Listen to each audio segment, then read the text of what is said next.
Dead America, The Fight for Kansas, Part 1, by Derek Slayton, Chapter 1. Day 0 plus 65. Atticus was having a good dream when the smell of coffee pulled him out of it. He couldn't remember what the dream was about, only that it involved a fishing pole and a cooler full of something cold, and that was enough to mourn its loss for a second or two before swinging his legs out of bed. He stretched, rolling his neck until it popped, and let out a long breath. The apartment was quiet save for the faint sounds of a cartoon playing in the other room and the clinking of a spatula against a pan. He pulled on his jeans and a flannel shirt, settling his cowboy hat on his head before stepping out of the bedroom. Susie was on the living room floor, legs crossed, stuffed animal in her lap, completely engrossed in whatever was happening on the television. She didn't notice him at first, which gave him a moment to just stand there and watch her. 10 years old and still finding reasons to smile every single day. He didn't know how she did it, but he was grateful for it. She spotted him and lit up. "Daddy!" She scrambled to her feet and launched herself at him. "Whoa there," he said, catching her with a grunt. "You're getting too big to be doing that." "No, I'm not," she said. "You're right, you're not," he admitted.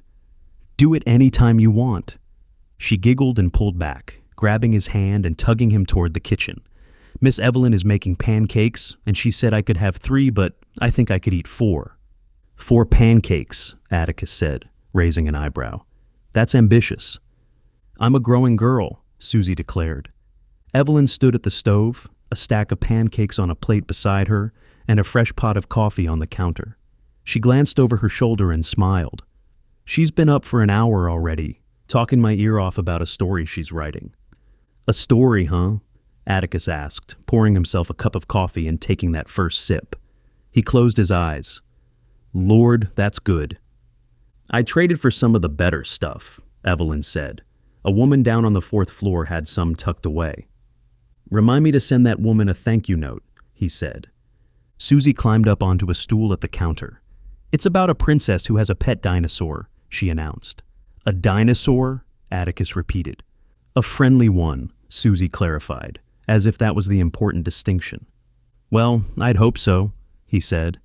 "Not much of a pet if it's eating the neighbors." Susie scrunched her nose.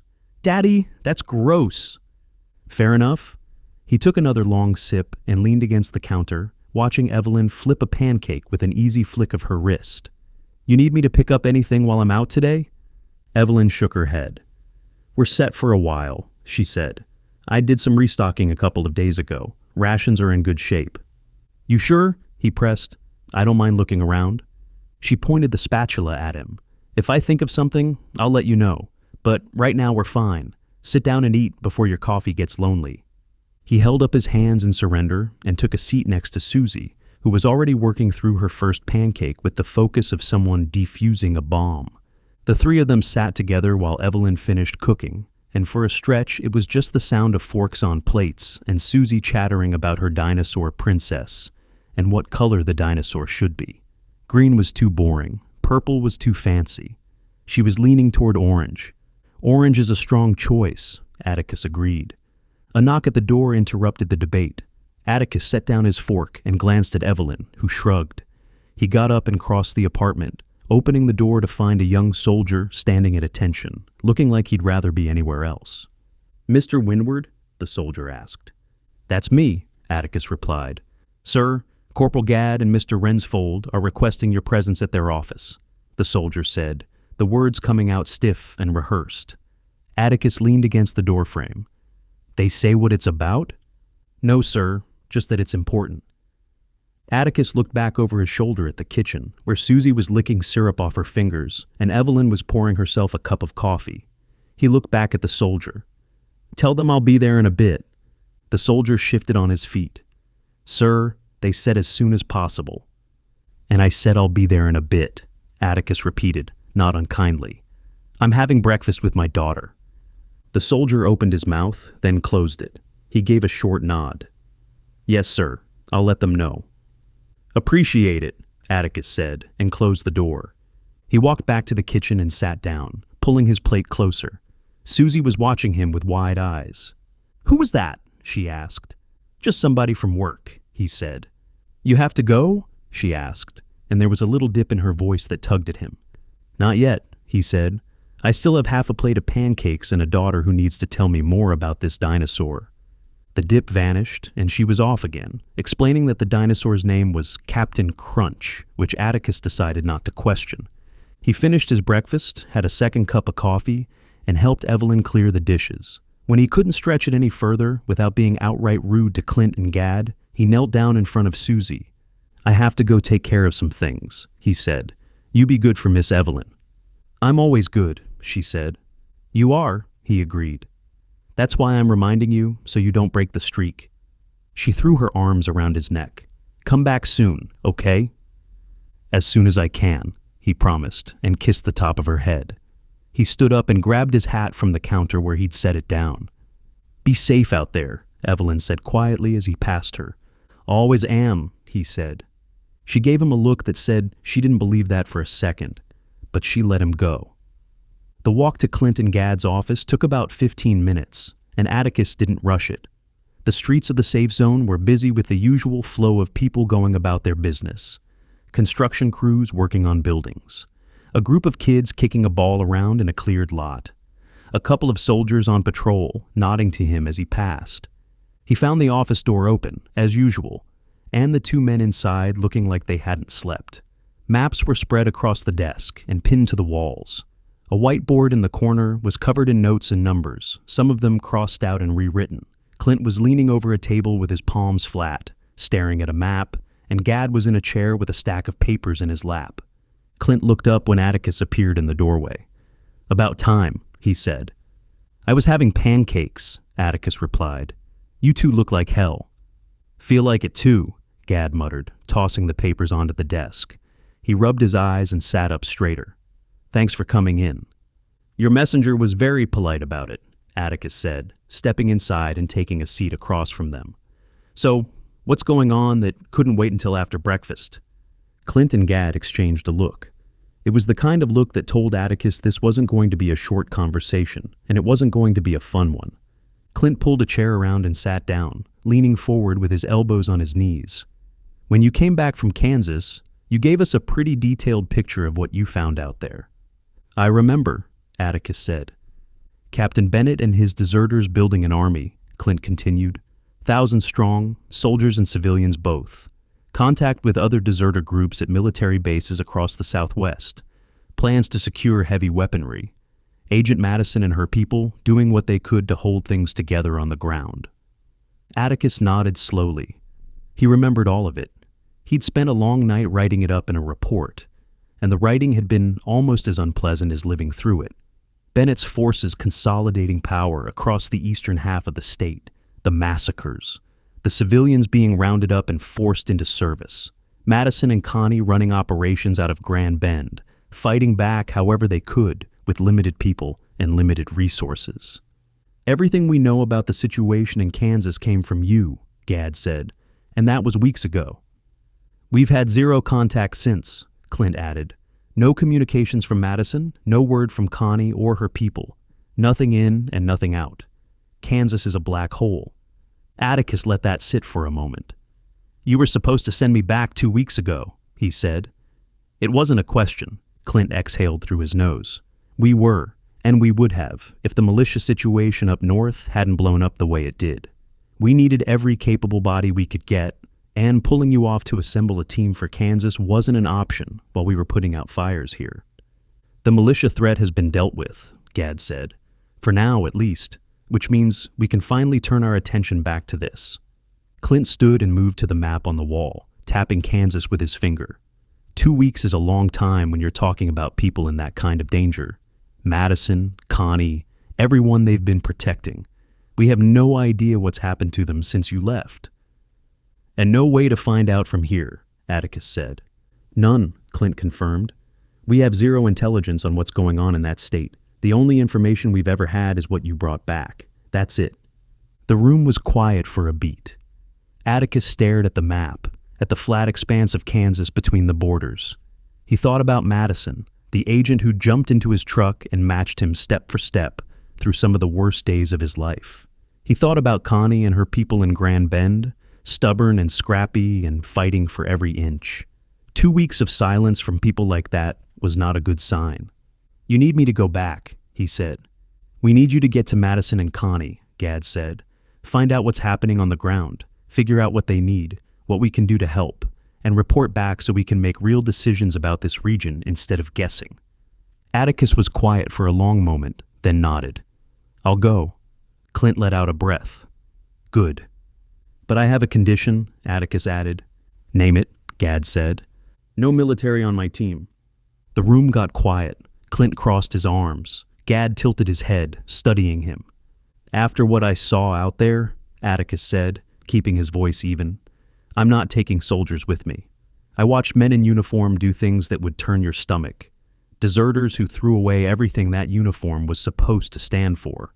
I'm not spending the whole trip wondering if one of my own people has divided loyalties." "That's a broad brush," Clint said carefully. "It is," Atticus agreed. "And I'm painting with it anyway. I need people I can trust, and right now, that means people who aren't wearing a uniform." Gad nodded slowly. "We figured you'd feel that way," he said, "and we respect it.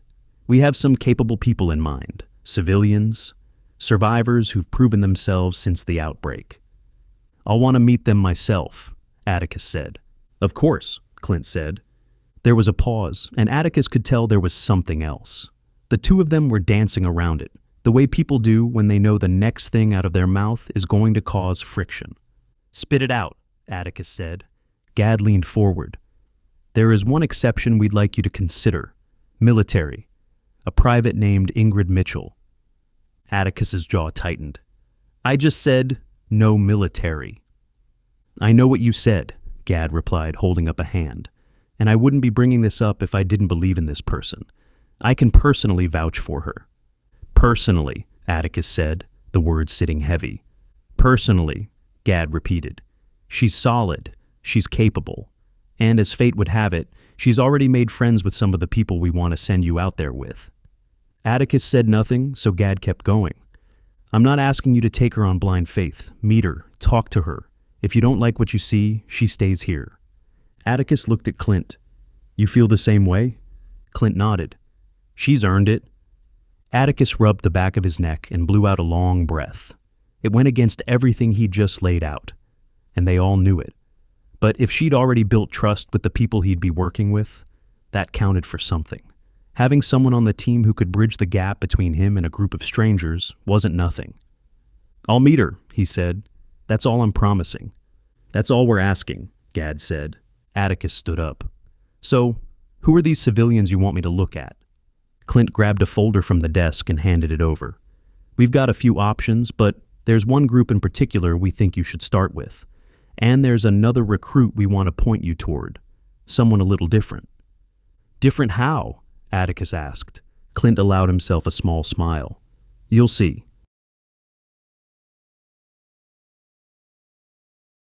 Chapter 2.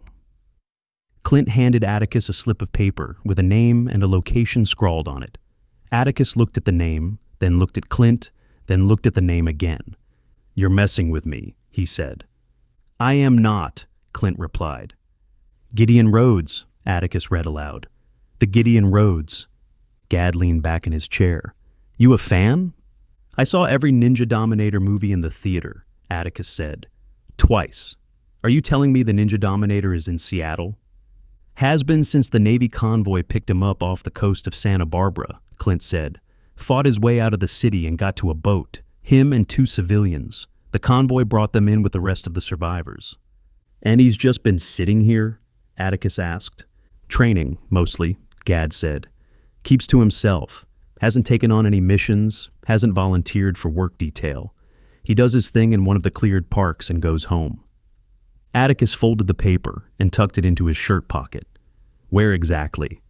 "Volunteer Park," Clint said. "Up on the hill. He's there most of the day." Atticus found him exactly where they said he'd be. The park had been cleared and fenced off weeks ago, one of the first green spaces reclaimed during the rebuild. The grass was overgrown in spots and the paths were cracked, but it was open and quiet, which was probably why Gideon Rhodes had claimed it as his own.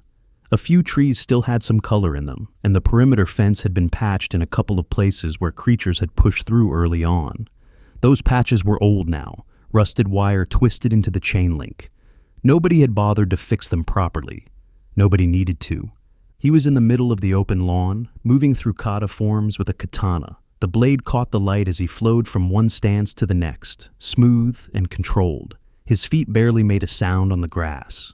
He was tall, lean, brown hair pulled back and streaked with gray at the temples. Late 50s, easy, but the way he moved said the years hadn't taken much from him. His shirt was damp with sweat, and there was a focus in his eyes that told Atticus this wasn't casual exercise. This was a man who took his training seriously, even when there was nowhere to use it. Atticus stopped at the edge of the lawn and watched for a minute. He'd seen those moves before, on a screen the size of a wall with a soundtrack blaring behind them.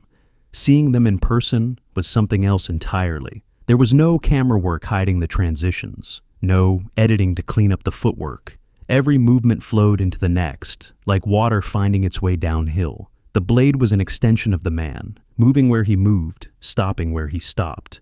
He shook his head and allowed himself a grin. The Ninja Dominator, in the flesh.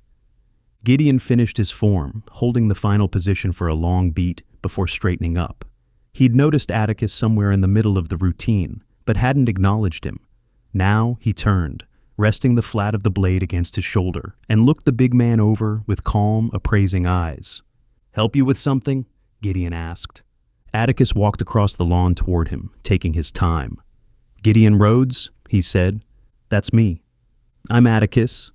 He extended his hand. Gideon shook it, his grip firm.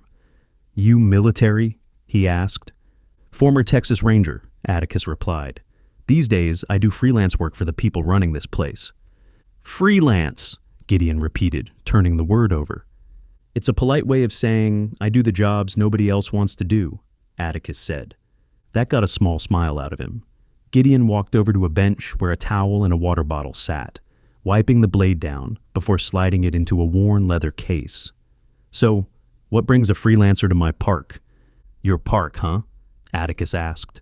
"Nobody else uses it," Gideon said with a shrug. "Figured I'd claim it before someone turned it into a parking lot." Atticus took a seat on the bench, giving Gideon space but not leaving. "I'll get right to it. I'm putting together a team for a mission, headed to Kansas." Gideon took a drink of water and wiped his mouth with the back of his hand. "Kansas," he said flatly. "Kansas," Atticus confirmed. "And what's in Kansas?" "People I need to get back to," Atticus said. "I was out there a few weeks ago. There's an agent named Madison and a woman named Connie who've been running operations against a group of military deserters that have taken over a big chunk of the state. Thousands of soldiers and civilians under the command of a captain named Bennett. When I left, things were bad and getting worse. Since then, we've heard nothing, not a word." Gideon was quiet, listening. He hadn't sat down. He stood with the water bottle in one hand and the case katana leaning against his leg, watching Atticus the way someone watches a man selling something. "So you're going back in to find them," Gideon said. "That's the idea. Into a state controlled by an army of deserters." "Correct. With no communications and no idea what's happened since you left." "Also correct." Gideon let out a short breath through his nose. "You always this upfront about how bad the odds are?" he asked. "I find it saves time," Atticus replied. "I'd rather tell you the truth now than have you find out I lied to you when we're knee-deep in it." Gideon looked out across the park for a long moment. A couple of birds had settled on the fence line, and the breeze pushed through the overgrown grass. It was a peaceful scene, comfortable, safe. "I appreciate the honesty," Gideon said, "but I'm going to have to pass." Atticus nodded. He didn't push, not yet. "Mind if I ask why?" Gideon sat down on the other end of the bench, setting the katana across his knees. "I've got a routine here. I train, I eat, I sleep. Nobody bothers me. I don't bother anybody. After what it took to get out of Santa Barbara, I'm not exactly eager to dive back into something like that." "I get it," Atticus said. "I do." "But," Gideon prompted, raising an eyebrow. "I didn't say but." "You were thinking it?" Atticus leaned forward, resting his elbows on his knees. "Can I ask you something?" Gideon waved a hand. "How long have you been doing this?" Atticus asked, gesturing at the park. "Training out here every day?" "Since I got here." "Weeks." Gideon nodded. Training for what? Atticus asked. The question landed and sat there. Gideon didn't answer right away. He looked down at the katana in his lap, running his thumb along the edge of the case. That's a loaded question, Gideon said. It's a fair one, though. Gideon shifted on the bench, crossing one leg over the other. Routine keeps you sharp.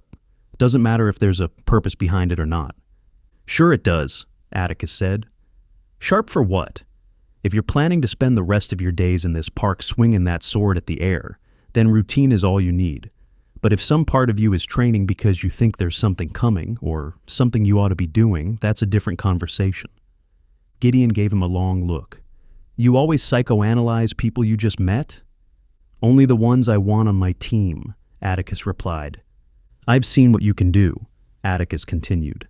I watched you for a good minute before you noticed me, and what I saw was someone who could handle himself in any situation I can think of. You fought your way out of a city full of those things and got 2 civilians to safety. That's not nothing. It's also not a reason to sign up for a suicide mission, Gideon said. It's not a suicide mission. You just told me you're going into a state controlled by a small army with no plan and no intel. I said I don't have intel, Atticus corrected.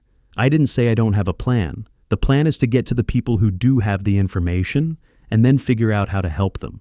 That's how this works. You gather what you can and you adapt. Gideon studied him. Why me? He asked. You've got a whole city full of people here. Soldiers, survivors, plenty of folks who can fight. I don't want soldiers, Atticus said. Not for this.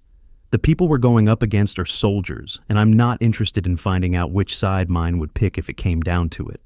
I need civilians who can handle themselves. People who've already proven they can survive when things go sideways. He paused. And you're not exactly a civilian, are you? You're something else.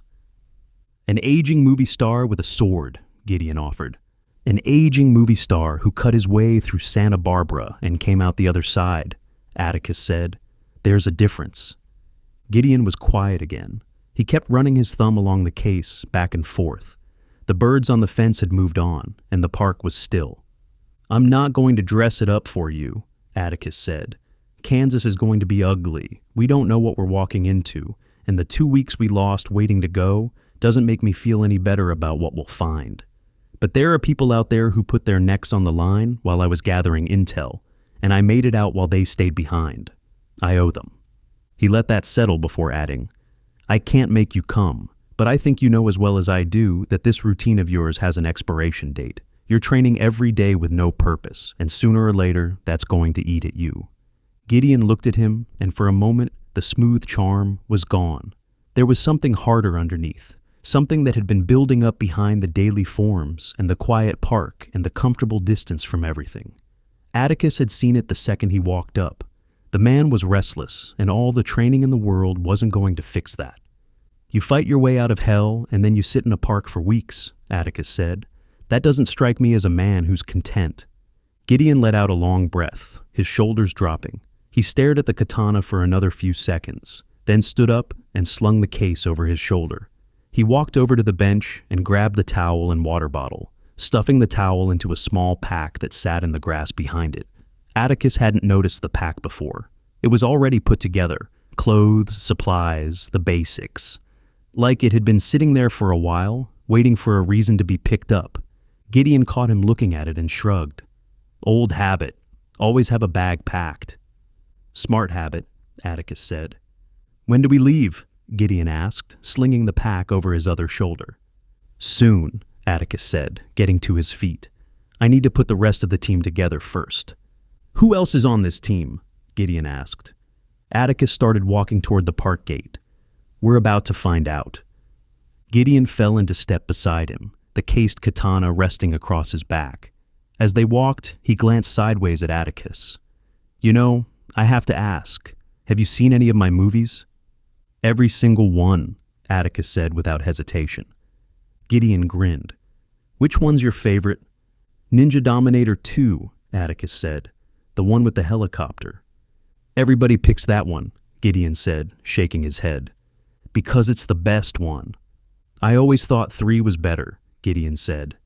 It wasn't, Atticus replied. Gideon let out a laugh, and they walked out of the park together. Chapter 3. Clint led them through the safe zone on foot, past the more established blocks with their patched-up buildings and functioning streetlights, and into a stretch that hadn't gotten the same attention. The buildings here were rougher, plywood over windows, tarps strung between rooftops, the occasional burn mark on a wall from a fire that had been put out but never properly cleaned up. A few people sat on stoops and watched them pass with wary eyes. "Charming neighborhood," Gideon said. "It's got character," Clint replied. "That's one word for it," Atticus said. Gad walked beside him, keeping his voice low. "The group we're taking you to meet rode into Seattle during the early days of the rebuild. Bikers. They've been pulling their weight ever since. Supply runs, perimeter work, clearing operations. They're rough around the edges, but they get the job done." "How rough?" Gideon asked. "You'll see," Gad said. They turned a corner and found them. A small courtyard had been carved out between two buildings, with a fire pit in the center made from a cut-down oil drum. Lawn chairs and crates were scattered around it. A couple of motorcycles were parked along the wall under a lean-to, covered but clearly well-maintained. The smell of something cooking drifted from a grill set up near the back. 5 people occupied the space. Atticus took them in, one at a time. The man by the grill was the leader. That much was obvious before he even opened his mouth. Mid-40s, tattooed arms, a dark ponytail hanging between his shoulder blades. He had the look of every biker Atticus had ever pulled over during his ranger days. But there was a calm authority in the way he stood that set him apart. He wasn't performing toughness. He just was. Next to him, sitting on a crate with her boots up on another, was a small blonde woman, 5'3" at the most, compact and wiry, with a collection of knives visible on her person that would make a cutlery store jealous. She was flipping a butterfly knife through her fingers without looking at it, the blade catching the light in lazy arcs. Standing by the wall with his arms crossed was the biggest human being Atticus had seen in recent memory. 6'4", easy, with arms like tree trunks and tattoos running from his wrists to his neck. Heavy scars marked his forearms and knuckles. He looked like something that had been assembled in a factory specifically designed to intimidate people. A younger man with a shaved head sat off to the side, leaned back in a lawn chair with his boots kicked out. Late 20s, wiry, with the kind of restless energy that came from not having enough to hit. He had an edge to him that Atticus recognized, angry and looking for a reason to stay that way. The last one was older, early 40s, sitting quietly on an overturned bucket near the fire pit. He had a limp, visible even while sitting, something about the way his right leg was extended, but he carried himself like someone who'd long since stopped letting it define him. His eyes moved constantly, taking everything in and giving nothing back. The leader looked up as the group approached. He wiped his hands on a rag and tossed it over his shoulder, walking forward to meet them. "Gad," he said with a nod. "Buck," the corporal replied. "Brought some friends?" Buck's eyes went to Atticus first, sizing him up with the unhurried appraisal of a man who'd spent a lifetime judging people on first impressions. Then his gaze slid to Gideon, lingered on the case katana on his back, and came back to Atticus. "So, you're the cowboy," Buck said. "That's me," Atticus replied. "Heard a few things about yous," Buck said. "All good, I hope." "Depends on your definition of good." Buck extended his hand, and they shook. It was firm, direct, and over quickly. 2 men getting the measure of each other and deciding to keep things civil. Buck jerked his chin at the others. "My people. Meet." The big man gave a nod. "Sasha." The blonde raised the butterfly knife in a lazy salute without pausing the trick. "Chucky." The shaved head kid looked them over with the warmth of a rattlesnake. "And Rocky." The man on the bucket raised a hand. Atticus nodded to each of them. "Atticus," he said, "and this is Gideon."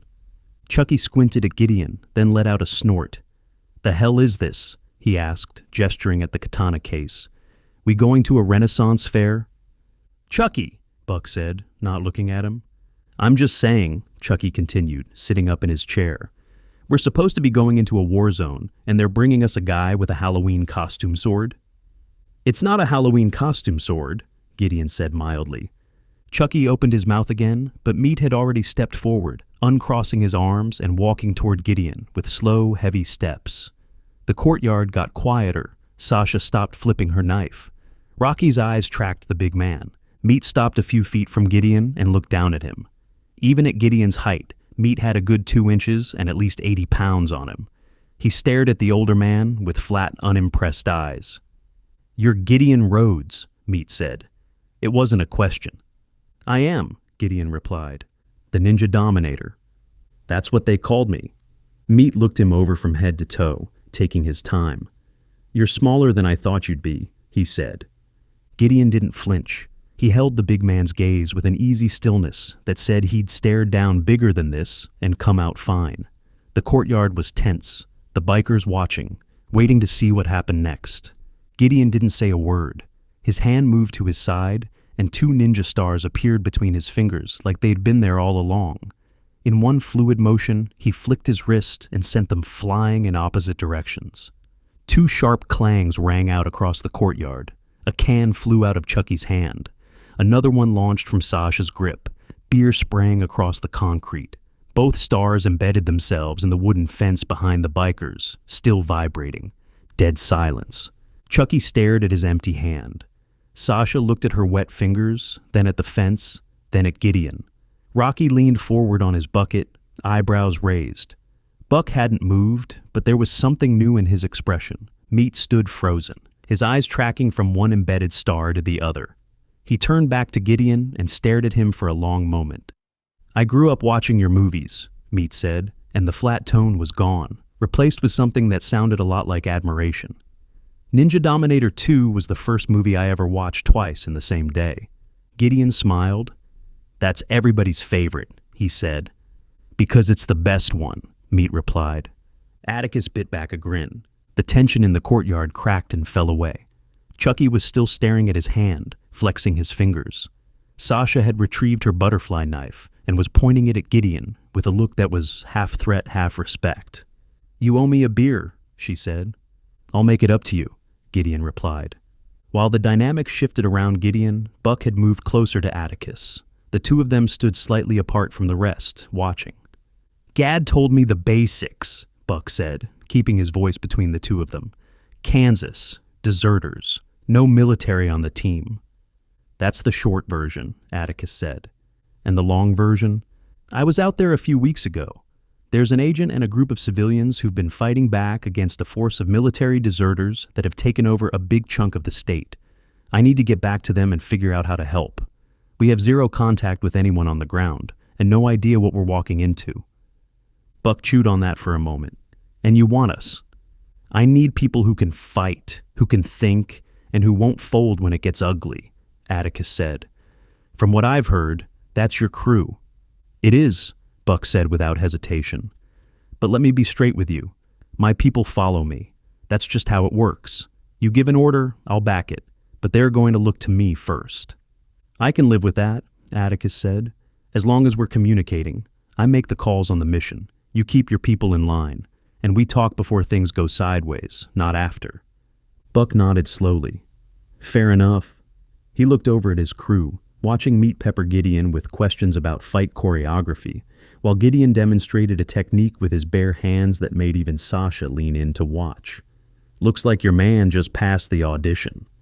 "He's good at that," Atticus said. A few minutes later, footsteps approached from the far end of the courtyard. Atticus turned to see a young woman walking toward them in a military uniform.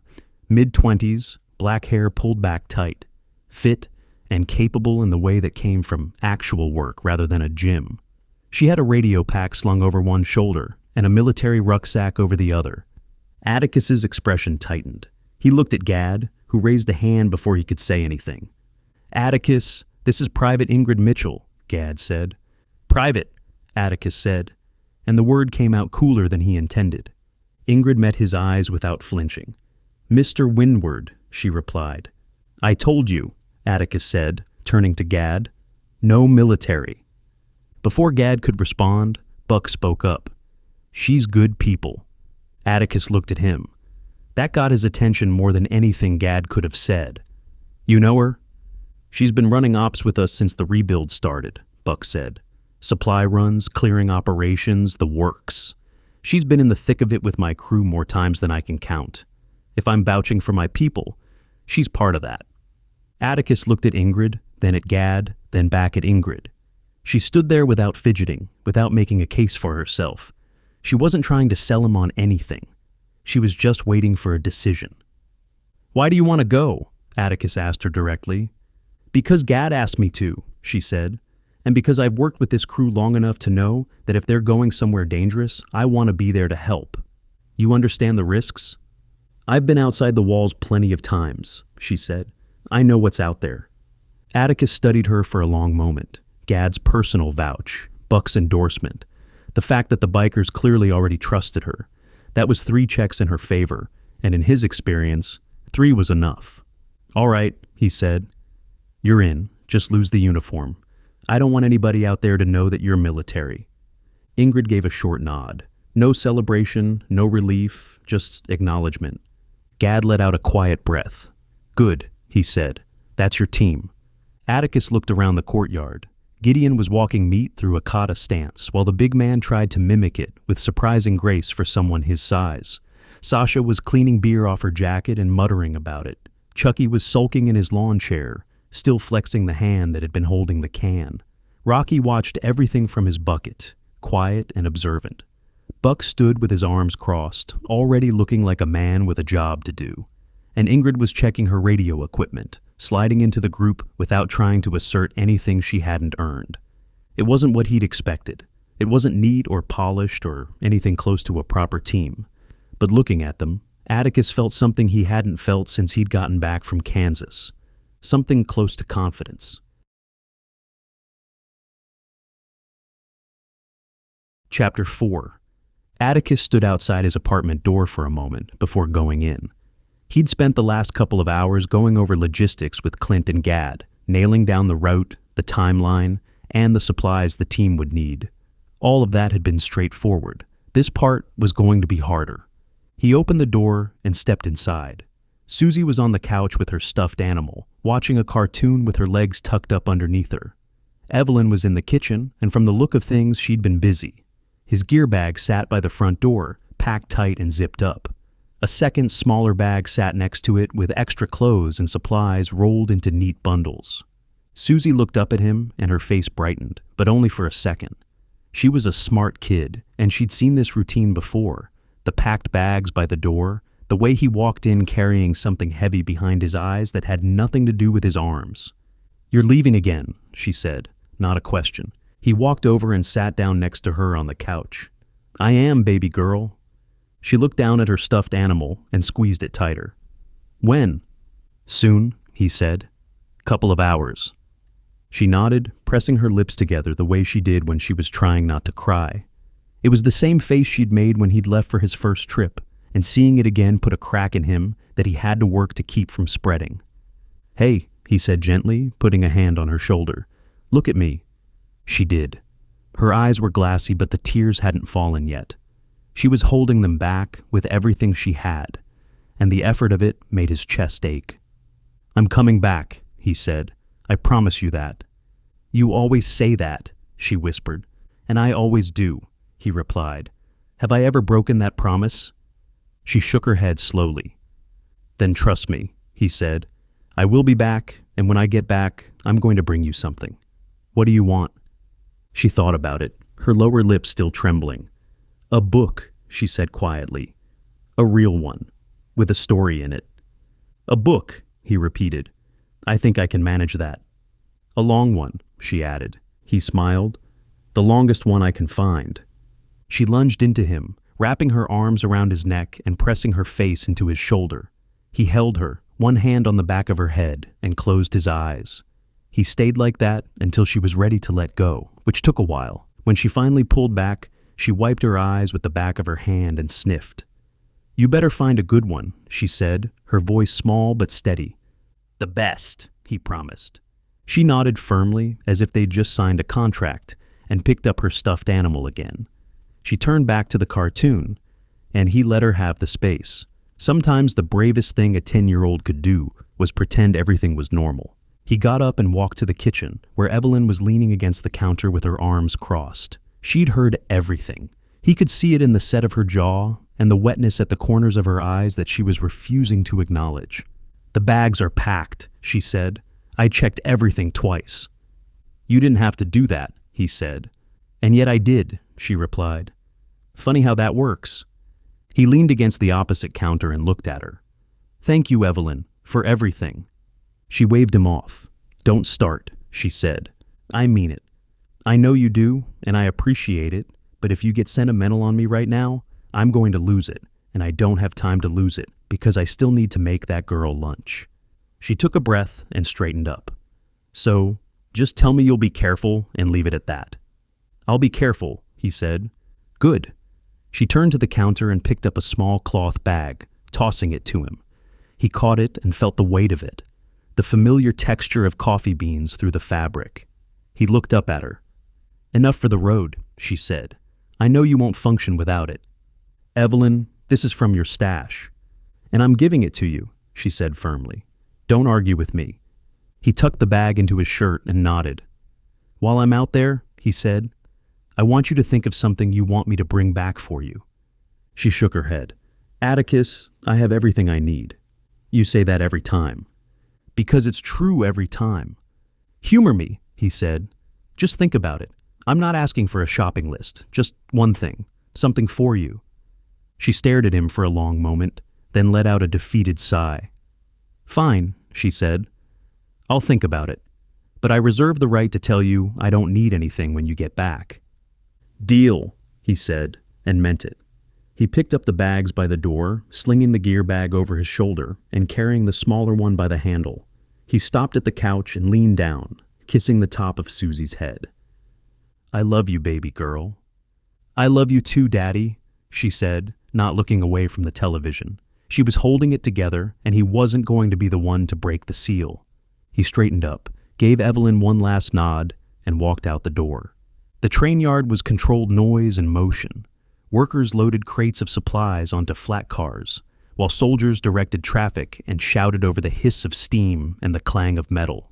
The platform stretched the length of a city block, with the train itself sitting heavy on the tracks, a mix of passenger cars and freight cars lashed together. Atticus arrived to find most of the team already there. Buck and the bikers had come on the foot, their motorcycles left behind in the safe zone. Buck stood with his arms crossed near the edge of the platform, scanning the operation with the calm alertness of a man who didn't like being somewhere he hadn't scouted first. Sasha leaned against a support beam next to him, a knife in her hand as usual, spinning it between her fingers while she watched the workers. Meat stood apart from the group, a massive duffel bag at his feet that looked like it could hold a small person. Chucky was pacing, restless as always. Rocky had found a bench and claimed it, his bad leg stretched out in front of him, watching everything and saying nothing.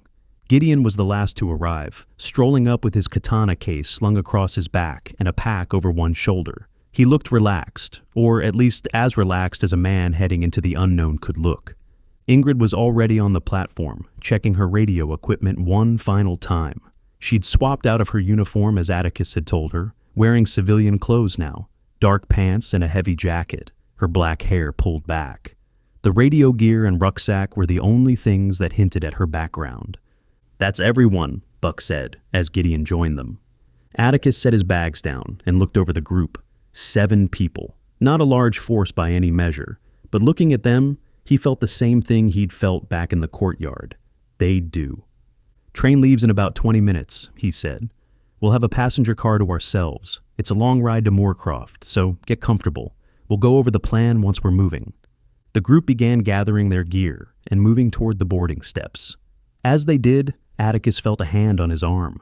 He turned to find Clint standing behind him, having appeared from somewhere in the bustle of the platform. "Got a minute?" Clint asked. His voice was low, and his eyes had a weight to them that hadn't been there during the briefing. Atticus looked at the group boarding the train, then back at Clint. "Make it quick." Clint led him a few steps away from the platform, around the corner of a stack of supply crates, out of earshot, out of sight. "There's something I didn't tell you in the meeting," Clint said. Atticus crossed his arms. "I figured." Clint took a breath.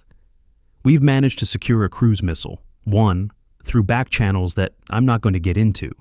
It's loaded, it's targeted, and it's on standby." The words landed on Atticus like a physical weight. He stared at Clint, waiting for the rest of it. It's yours, Clint said. If the situation warrants it, you call it in. Ingrid's radio has the frequency and she has the codes to reach us. You give the word, we transmit the authorization, and it fires. One shot, that's all we've got. Atticus was quiet for a long moment. The noise of the train yard continued around them, workers shouting and crates being loaded. But it all felt distant. He looked at the ground, then back at Clint. You didn't mention this in the briefing, he said. No.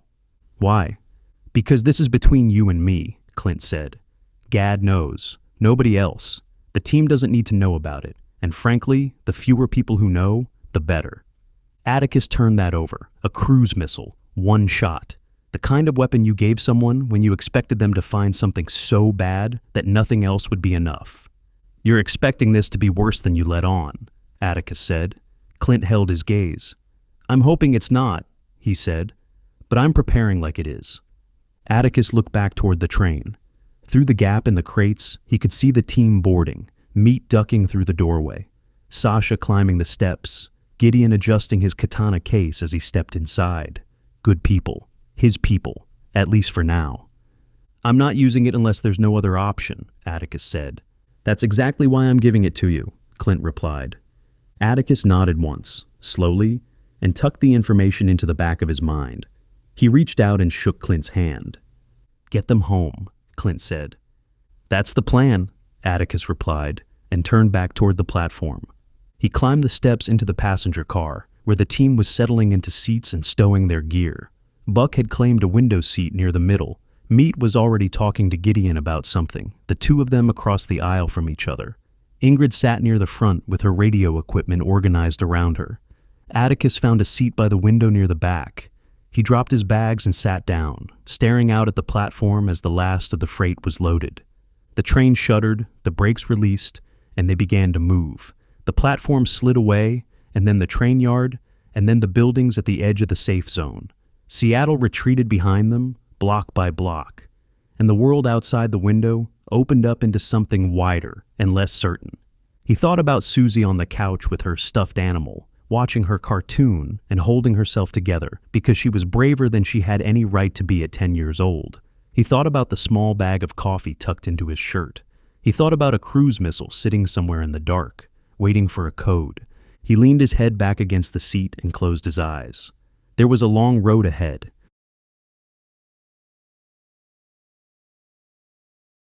Chapter 5.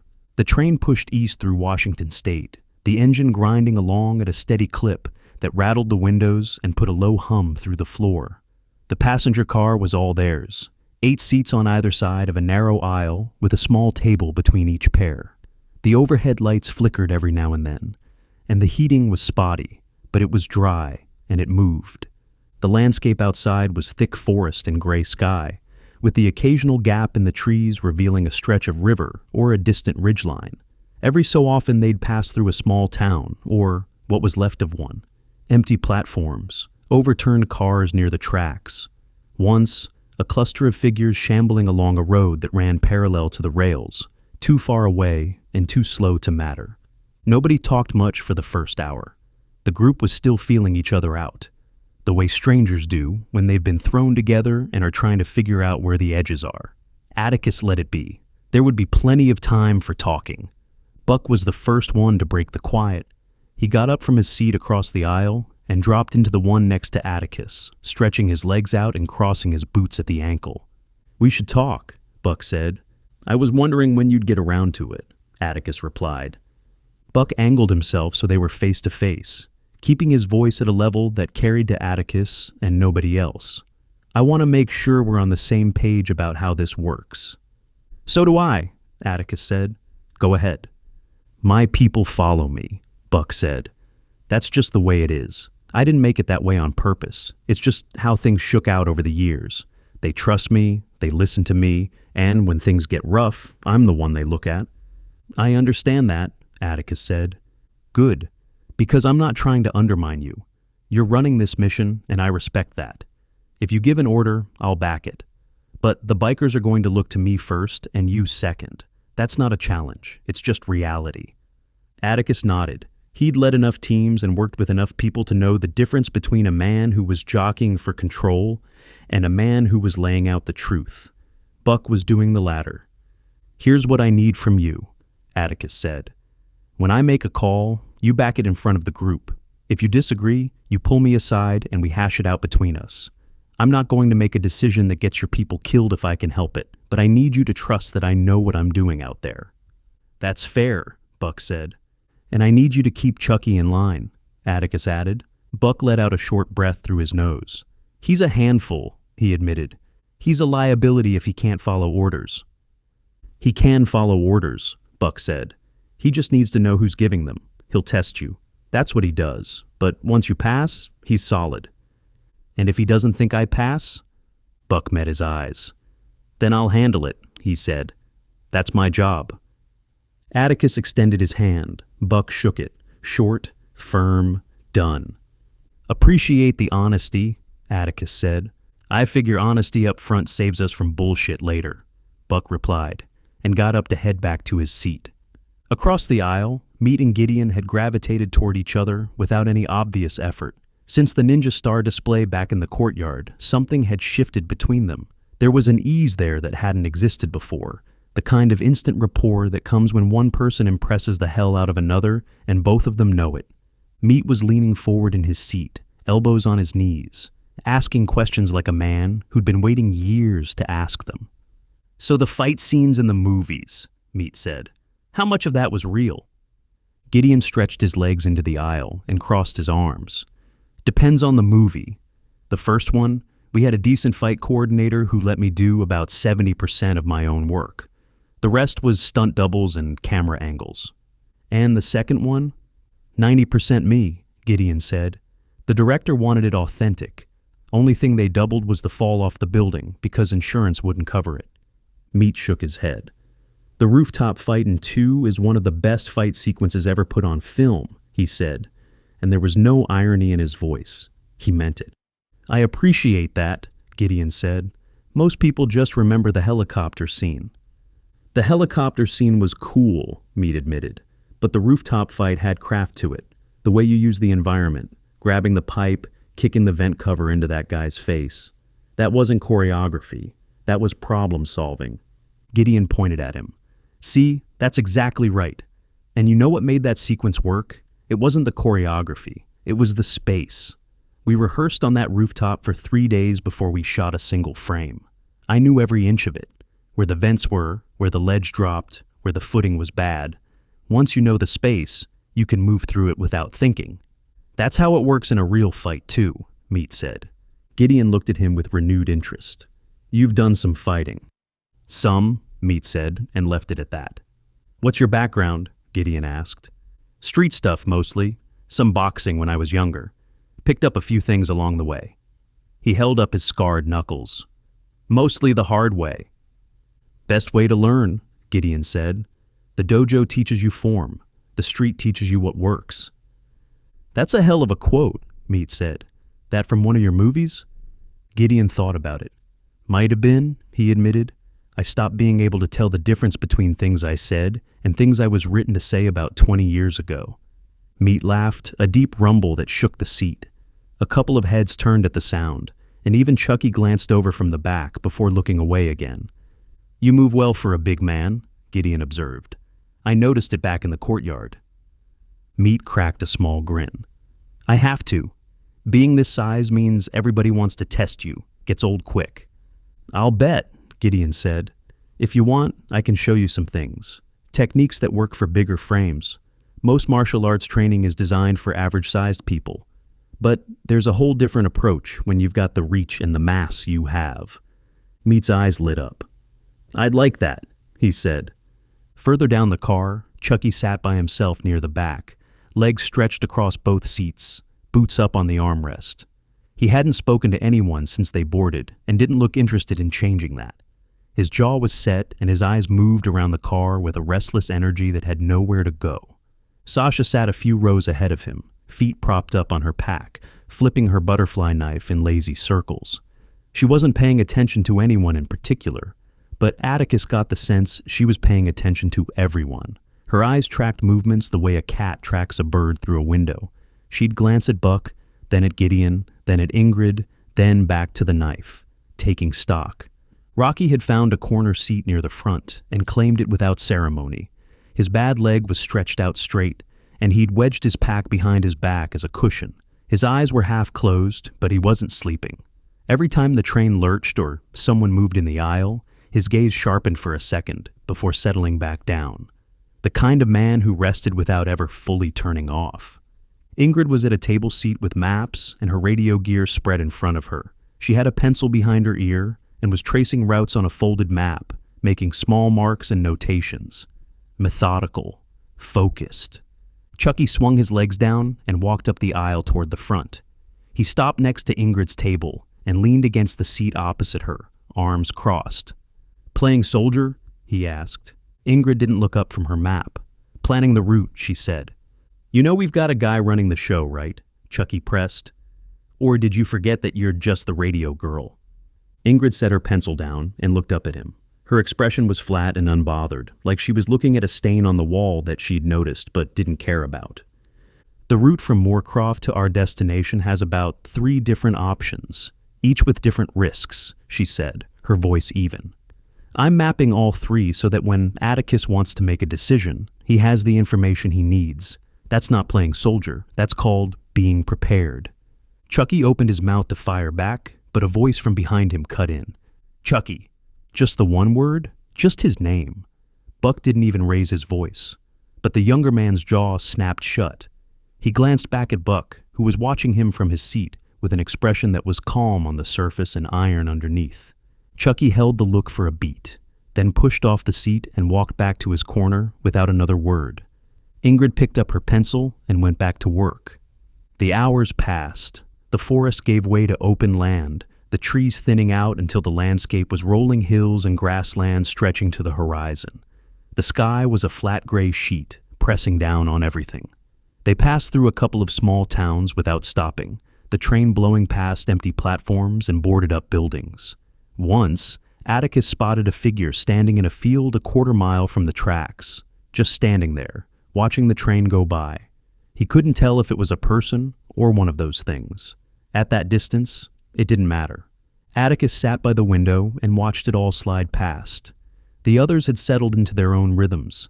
Meat and Gideon were still talking, their conversation having drifted from movies to training to the kind of quiet, comfortable silence that 2 people fall into when they've run out of words but don't mind the company. Sasha had stopped flipping her knife and was dozing with her head against the window. Rocky hadn't moved from his corner, a man who knew how to rest while the opportunity was there. Chucky was staring at the ceiling like it owed him money.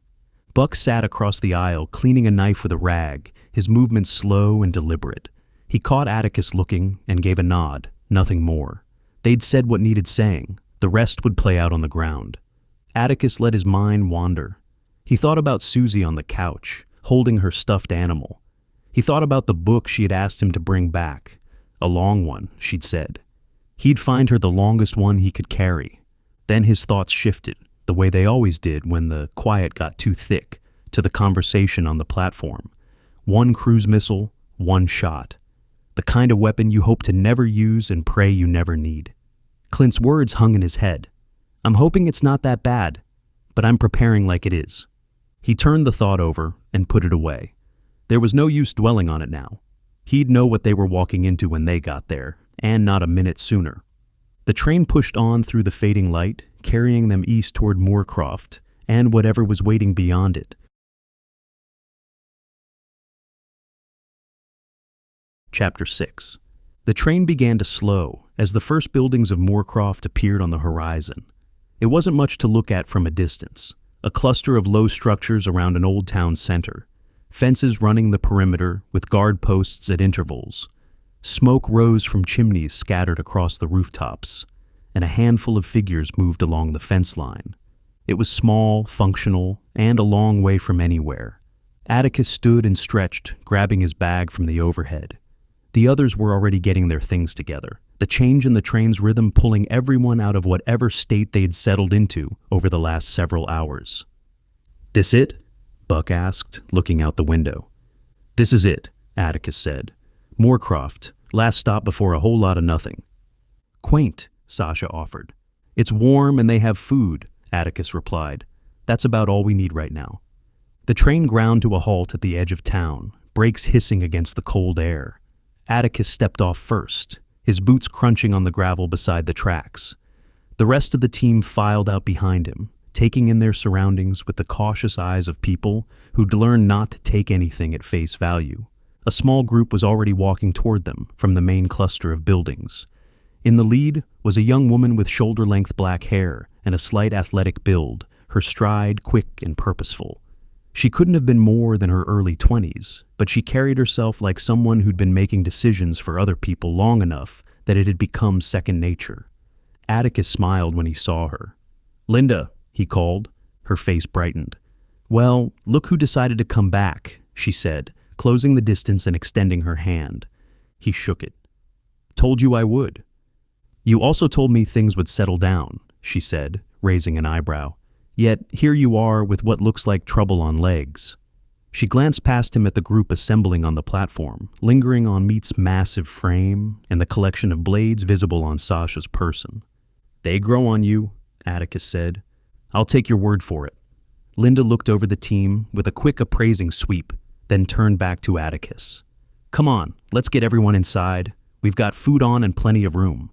She led them into the center of town, past a row of patched-up houses and a general store with its windows intact and its shelves visible through the glass. People came out to watch the newcomers pass, some waving, most just observing. It was a small enough community that strangers drew attention. The main building was a converted meeting hall, long and open, with tables set up in rows and a kitchen operating at the far end. The smell hit them as they walked through the door.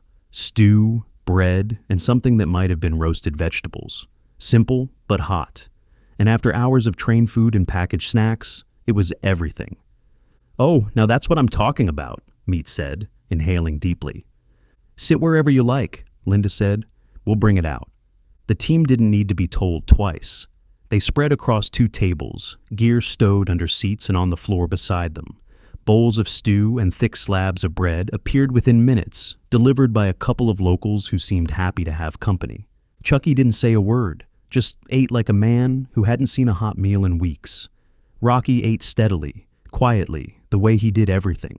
Sasha tore into the bread with her hands and nudged Buck when she found a chunk of actual meat in the stew. "Real meat," she said. "Don't question it," Buck replied. "Just enjoy it." Gideon ate slowly, savoring it. Meat had finished his first bowl before most of the team was halfway through theirs, and one of the locals brought him a second without being asked, drawing a grateful nod from the big man. Ingrid ate efficiently and then pulled out her maps, smoothing them on the table while she chewed the last of her bread, already thinking ahead. While the team settled in, Atticus picked up his bowl and walked over to where Linda was standing near the kitchen, arms crossed, watching the group. "They eat like they've been starving," she said. "Train food isn't exactly fine dining," he replied. He took a bite of bread and chewed it slowly, letting the warmth settle before getting to what he needed to ask. "Linda, I need to know what you've heard from the South." Her expression shifted. The brightness that had been there when she greeted him pulled back, and something heavier took its place. She shook her head. "Nothing," she said. He waited, giving her space to elaborate. "And I don't mean nothing new," she continued. "I mean nothing, no communications, no radio traffic, no travelers coming up from the south, no supply runners, no refugees, no word of mouth from anybody. Kansas might as well have dropped off the face of the earth." Atticus set his bowl down on a nearby counter. "How long?" "Weeks," she said. "I stopped counting after the first couple. We used to get the occasional person passing through, heading north. Civilians looking for somewhere safer. Even that dried up.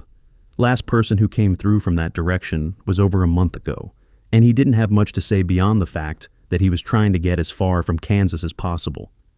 "Did he say why?" Linda pressed her lips into a thin line. "He said the soldiers owned everything south of the border. That was about all I could get out of him before he moved on. He wasn't interested in staying." The silence between them was heavy. Atticus stared at the far wall of the meeting hall, processing. Complete silence from an entire state. No information flowing in any direction. Whatever was happening down there, it was sealed off. "Morcraftoft is the last stop," Linda said quietly. "Whatever's beyond us to the south, none of it is reaching here, and honestly, I'm not sure I want it to." He looked at her and nodded slowly. "I appreciate the honesty." "It's all I've got," she said. After dinner, the mood loosened.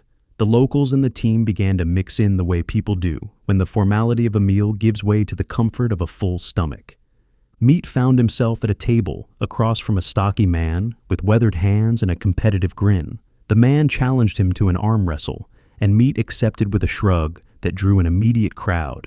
The first round lasted about 10 seconds, Meat putting the man's hand down without breaking a sweat. The second round, the local braced himself better and held on for almost 30 seconds, earning a round of cheers from the crowd before Meat finished it. The big man shook his hand afterward and told him he had a hell of a grip, and the local beamed like he'd won a trophy. Sasha ended up at a table with a few of the local women, trading stories over cups of something warm. Atticus caught snippets of it as he passed. She was talking about a bar fight in Portland that involved a pool cue and a man who'd made the mistake of grabbing her by the arm. The women leaned in, enthralled by the story. Rocky sat on the porch outside the main building, his bad leg stretched out on a crate.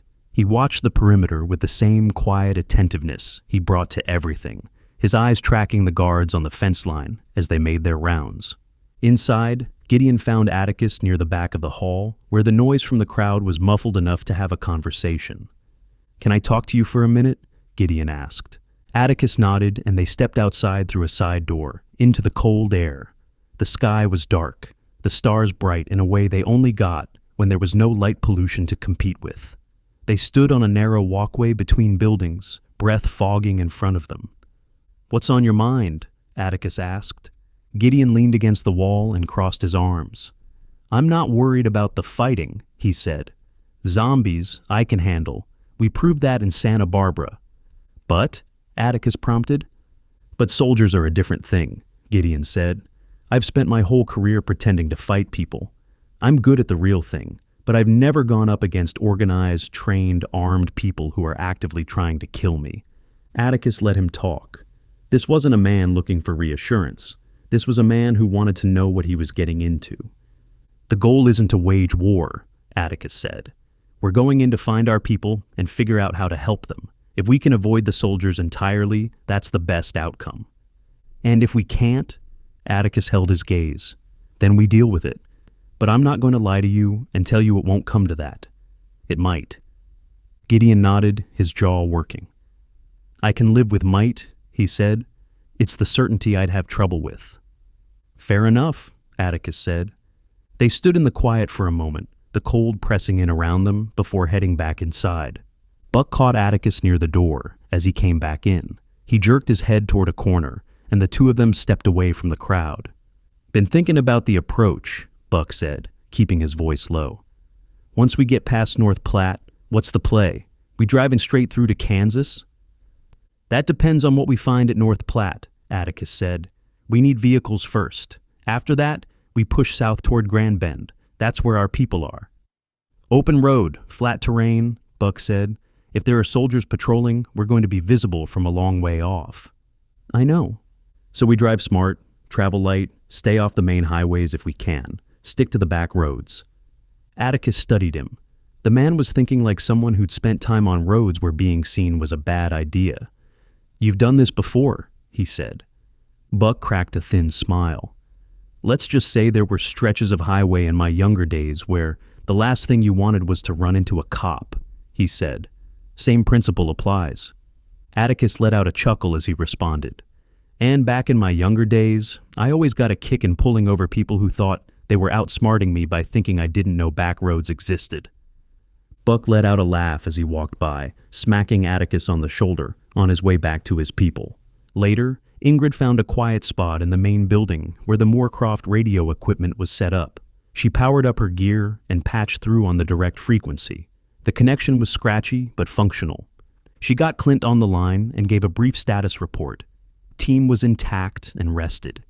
They'd be pushing south to North Platte in the morning. She asked if there was any new intelligence. There wasn't. Kansas was still dark, no change. She signed off and packed her gear, heading back to the team's quarters without a word. There wasn't much to say. The team turned in spread across 2 rooms in a building near the hall. sleeping bags on the floor, packs against the walls. The bikers grouped together out of habit. Gideon took a spot near the window. Ingrid took a spot near the door. Atticus lay on his back, staring at the ceiling. The room was quiet except for the slow breathing of people trying to sleep, and the distant creak of the building settling in the cold. He thought about what Linda had said. Kansas might as well have dropped off the face of the earth. A whole state gone silent. No information in, no information out. And somewhere in that silence were Madison and Connie and everyone else he'd left behind weeks ago, doing God knows what under God knows what circumstances. He'd find them. That was the job. That was the promise. He closed his eyes and willed himself to sleep, knowing the morning would come fast, and the road after it would be long. Chapter 7. The train pushed south the next morning, under a flat gray sky. The team was up early, packed and ready, before the first light crept over the horizon. Nobody needed to be told that the easy part of the trip was over. Morcraftoft had been warm food and solid walls. Whatever came next wouldn't be. Atticus stood in the aisle going over the map with Ingrid and Buck, tracing the route into North Platt with his finger. The train would stop a few miles outside of town. From there, they were on foot. North Platt is the biggest rail yard in the country, Atticus said. The military used it as a hub to move troops and equipment up to Seattle. Plenty of vehicles should still be sitting around from their time there. Should be, Buck repeated. Should be, Atticus confirmed. The outpost has been dark for weeks. We don't know what we're walking into. I'm sensing a pattern with this mission, Buck said dryly. Get used to it, Atticus replied. Ingrid tapped the map. If the military staging area is where I think it is, it'll be on the south side of the commercial district. That's where they kept the motor pool. That's our target, Atticus said. We get in, we find trucks that run, and we get out. Simple. Simple, Sasha echoed from a few seats back, not sounding convinced. The conversation was cut short by the sound of the restroom door, at the back of the car, clicking open. Atticus looked up, and every head in the car turned. Gideon stepped out in a white ninja outfit. The material was worn but clean, fitted close to his frame with the hood pulled back behind his neck. The sleeves came down to his wrists, the fabric thin enough to move in but heavy enough to hold its shape. He had the katana slung across his back, the handle protruding over his right shoulder. He walked up the aisle toward the group with the casual stride of a man who just put on a t-shirt and jeans. Dead silence in the car. Chucky was the first to react, his mouth hanging open. Meat stared with the expression of a man watching a childhood dream materialize in front of him. Sasha's knife stopped spinning mid-flip. Rocky leaned forward on his seat for the first time since they'd boarded, his eyebrows climbing his forehead. Even Buck, who didn't seem like the type to be caught off guard by much, blinked a couple of times. Is that the outfit? Meat asked, his voice barely above a whisper. It's an outfit, Gideon said. That's the outfit from the movies, Meat said, standing up from his seat. That's the actual Ninja Dominator outfit. It's not the actual one from the films, Gideon said. That one's in a storage unit in Burbank, or it was. This is a replica I had made years ago. Same cut, same material. You've been carrying that this whole time? Atticus asked. Gideon shrugged. A ninja is always prepared. Chucky shook his head. You're telling me you packed a ninja costume for the apocalypse. I packed the right clothes for the job, Gideon corrected. It's lightweight, flexible, and I can move in it better than anything else I own. The fact that it happens to look good is a bonus. Meat was still staring. This is the greatest thing I've ever seen, he said. Sasha looked at Buck. You sure this guy isn't insane? She asked. Probably, Buck replied, but he's our kind of insane. Gideon pulled the hood up over his head, settling it into place, and the transformation was complete. He looked like he'd stepped off a movie poster. The white fabric was stark against the gray interior of the train car, and with the katana handle rising behind his shoulder, the image was something none of them were going to forget. All right, Atticus said, fighting to keep the grin off his face. Now that the fashion show is over, let's talk about how we're going to do this. The train ground to a halt 3 miles outside of North Platte, the brakes hissing as it settled on the tracks. The team disembarked into the cold, their boots hitting gravel as they stepped down from the car. The landscape was flat and open, the town visible in the distance as a low spread of buildings and structures against the horizon. They geared up in silence, weapons checked, packs tightened, blades drawn and inspected. Buck handed out the formation assignments that he and Atticus had worked out on the train.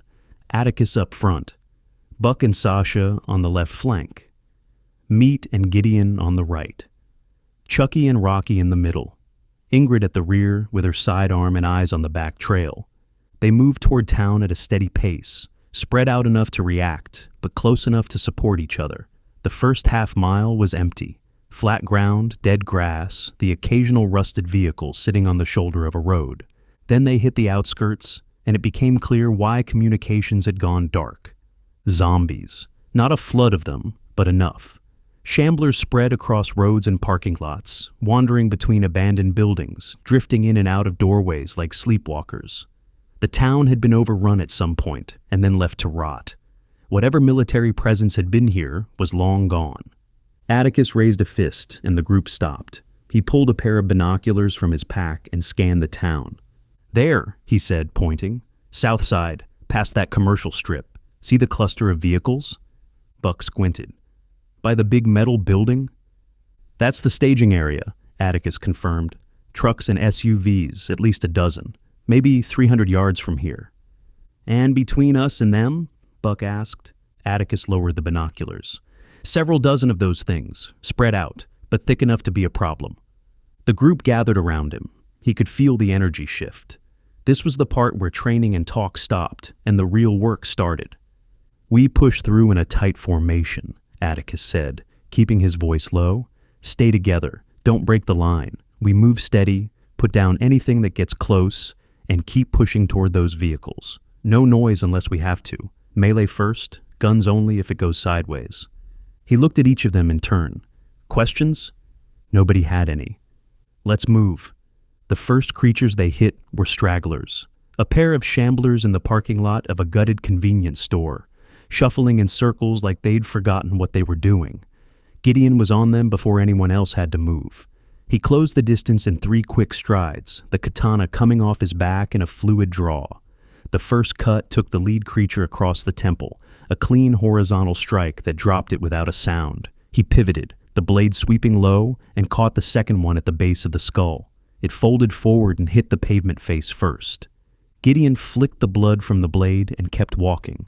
The whole thing had taken maybe 4 seconds. They pushed deeper into the commercial strip. The creatures got thicker as they moved, clusters of 3 and 4 emerging from between buildings and from behind overturned dumpsters.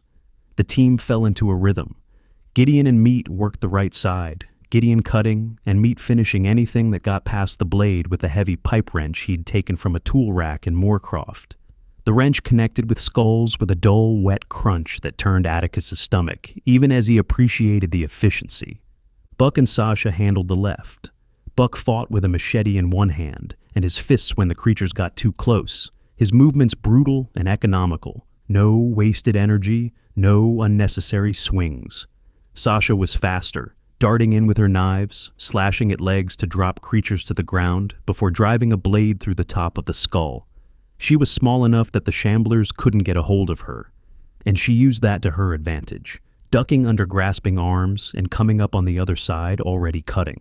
Rocky moved through the center with a steady, grinding determination. His limp slowed him, but didn't stop him. He carried a hatchet in his right hand and used it with a chopping efficiency that wasted nothing.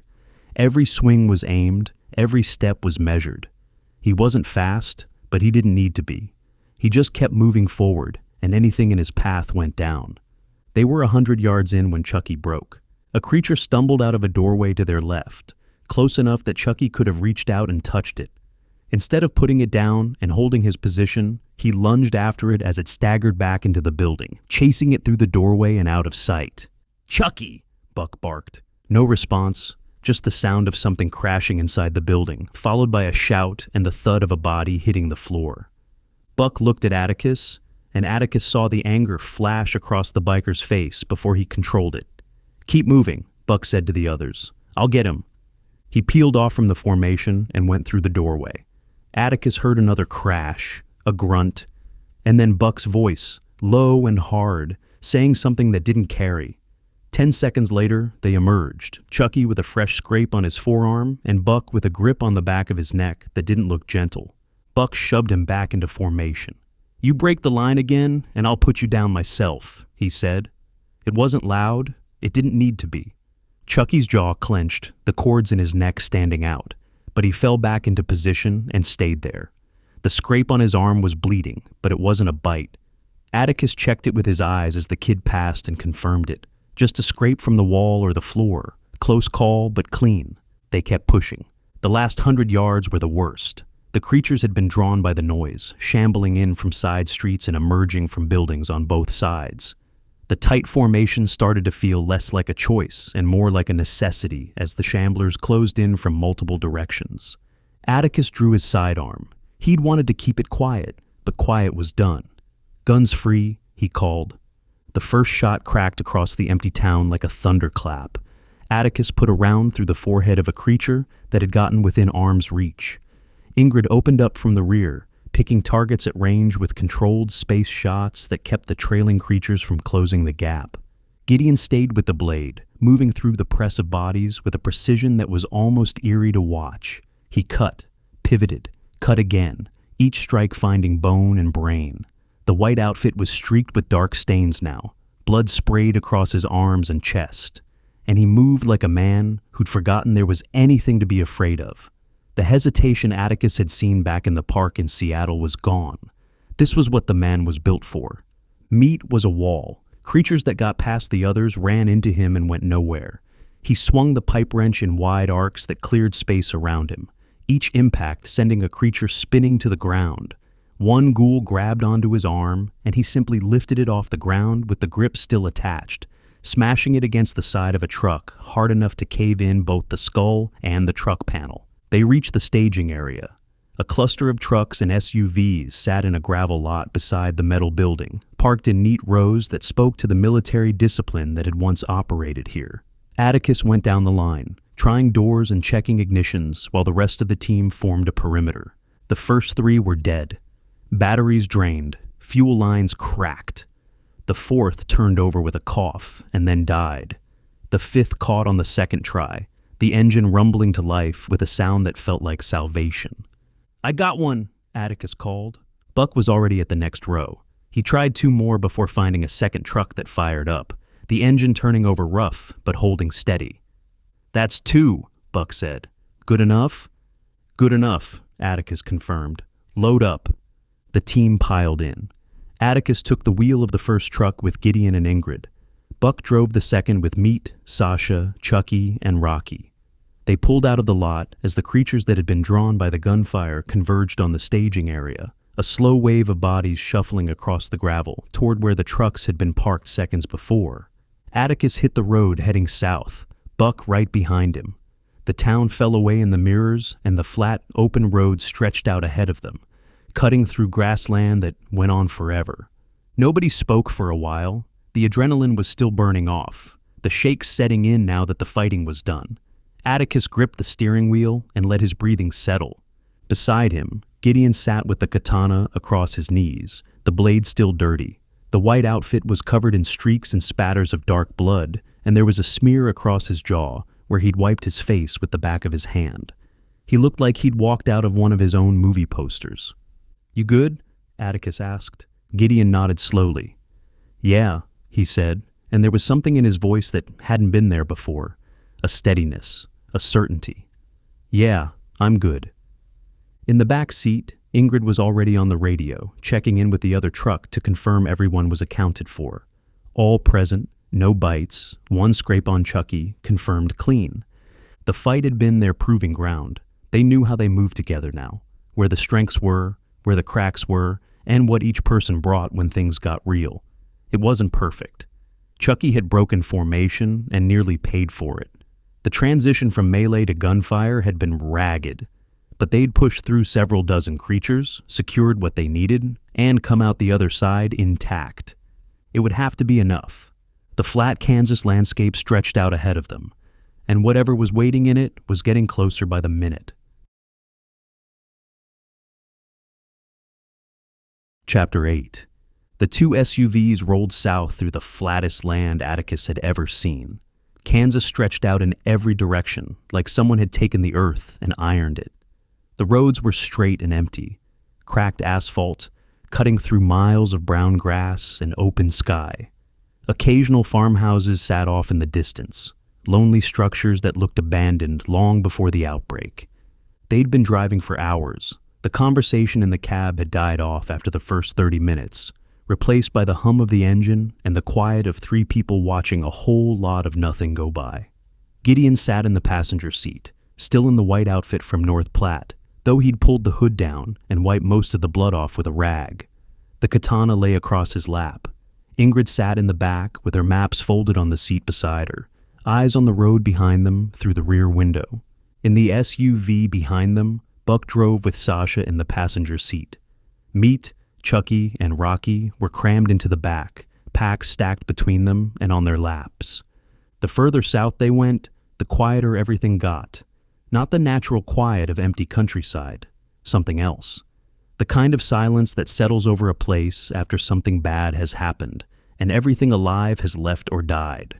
No birds, no movement in the fields, nothing on the roads except the occasional vehicle pushed off to the shoulder, doors left open, contents scattered on the ground beside them.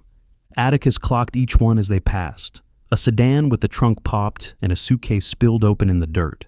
A pickup with the tailgate down and a child's car seat sitting in the grass next to it, straps dangling. A minivan with every door open and nothing inside. People had been running, in a hurry, with no plan, grabbing what they could and going. The evidence of it was spread along the highway like breadcrumbs, and none of the bread led anywhere good. "You seeing this?" Gideon asked, his voice low. "I see it," Atticus replied. "These people didn't leave on their own accord. They were running from something," Gideon said. "Yeah, they were." Ingrid leaned forward between the seats. "Shell casings," she said, pointing. Atticus slowed the SUV. She was right. On the shoulder of the road, scattered among the gravel, were brass casings. Not a handful, dozens. He pulled to a stop and stepped out, crouching to examine them. The casings were rifle rounds, military caliber. He stood up and looked down the road in both directions. More casings glinted in the dirt further along the shoulder. Whatever happened here hadn't been a quick exchange. Someone had been shooting for a while. Buck pulled up behind him and leaned out the window. "Why are we stopped?"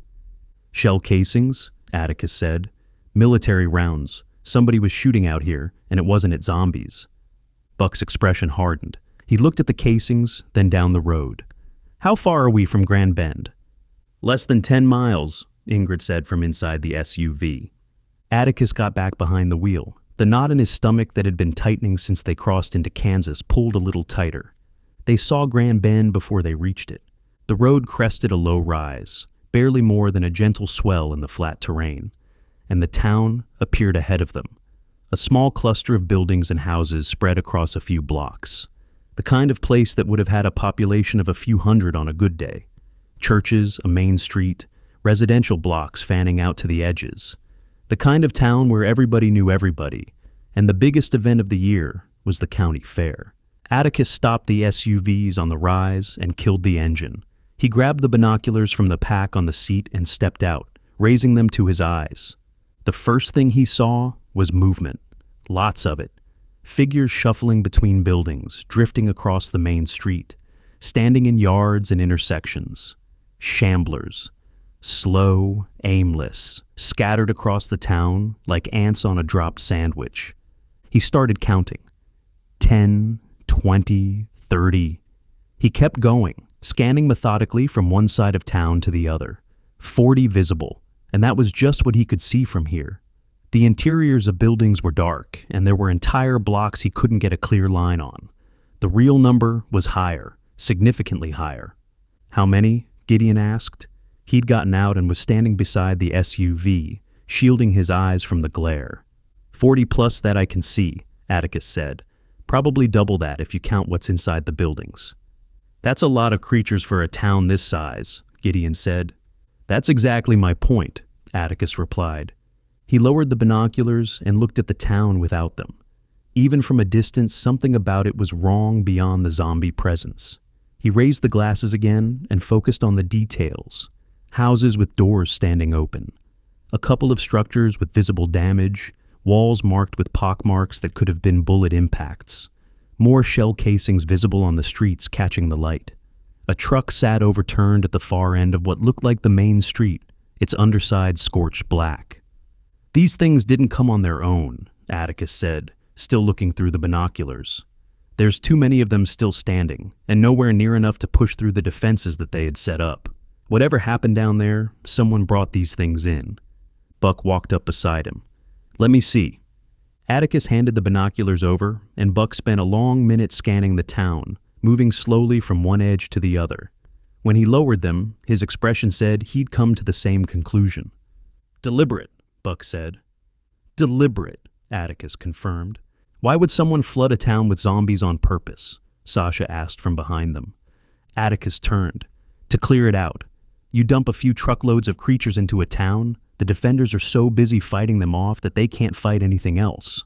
While the chaos is happening, you move in and take what you want. Or who you want," Gideon said quietly.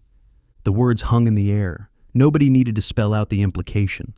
This was the work of Bennett's soldiers, the same people Atticus had warned them about.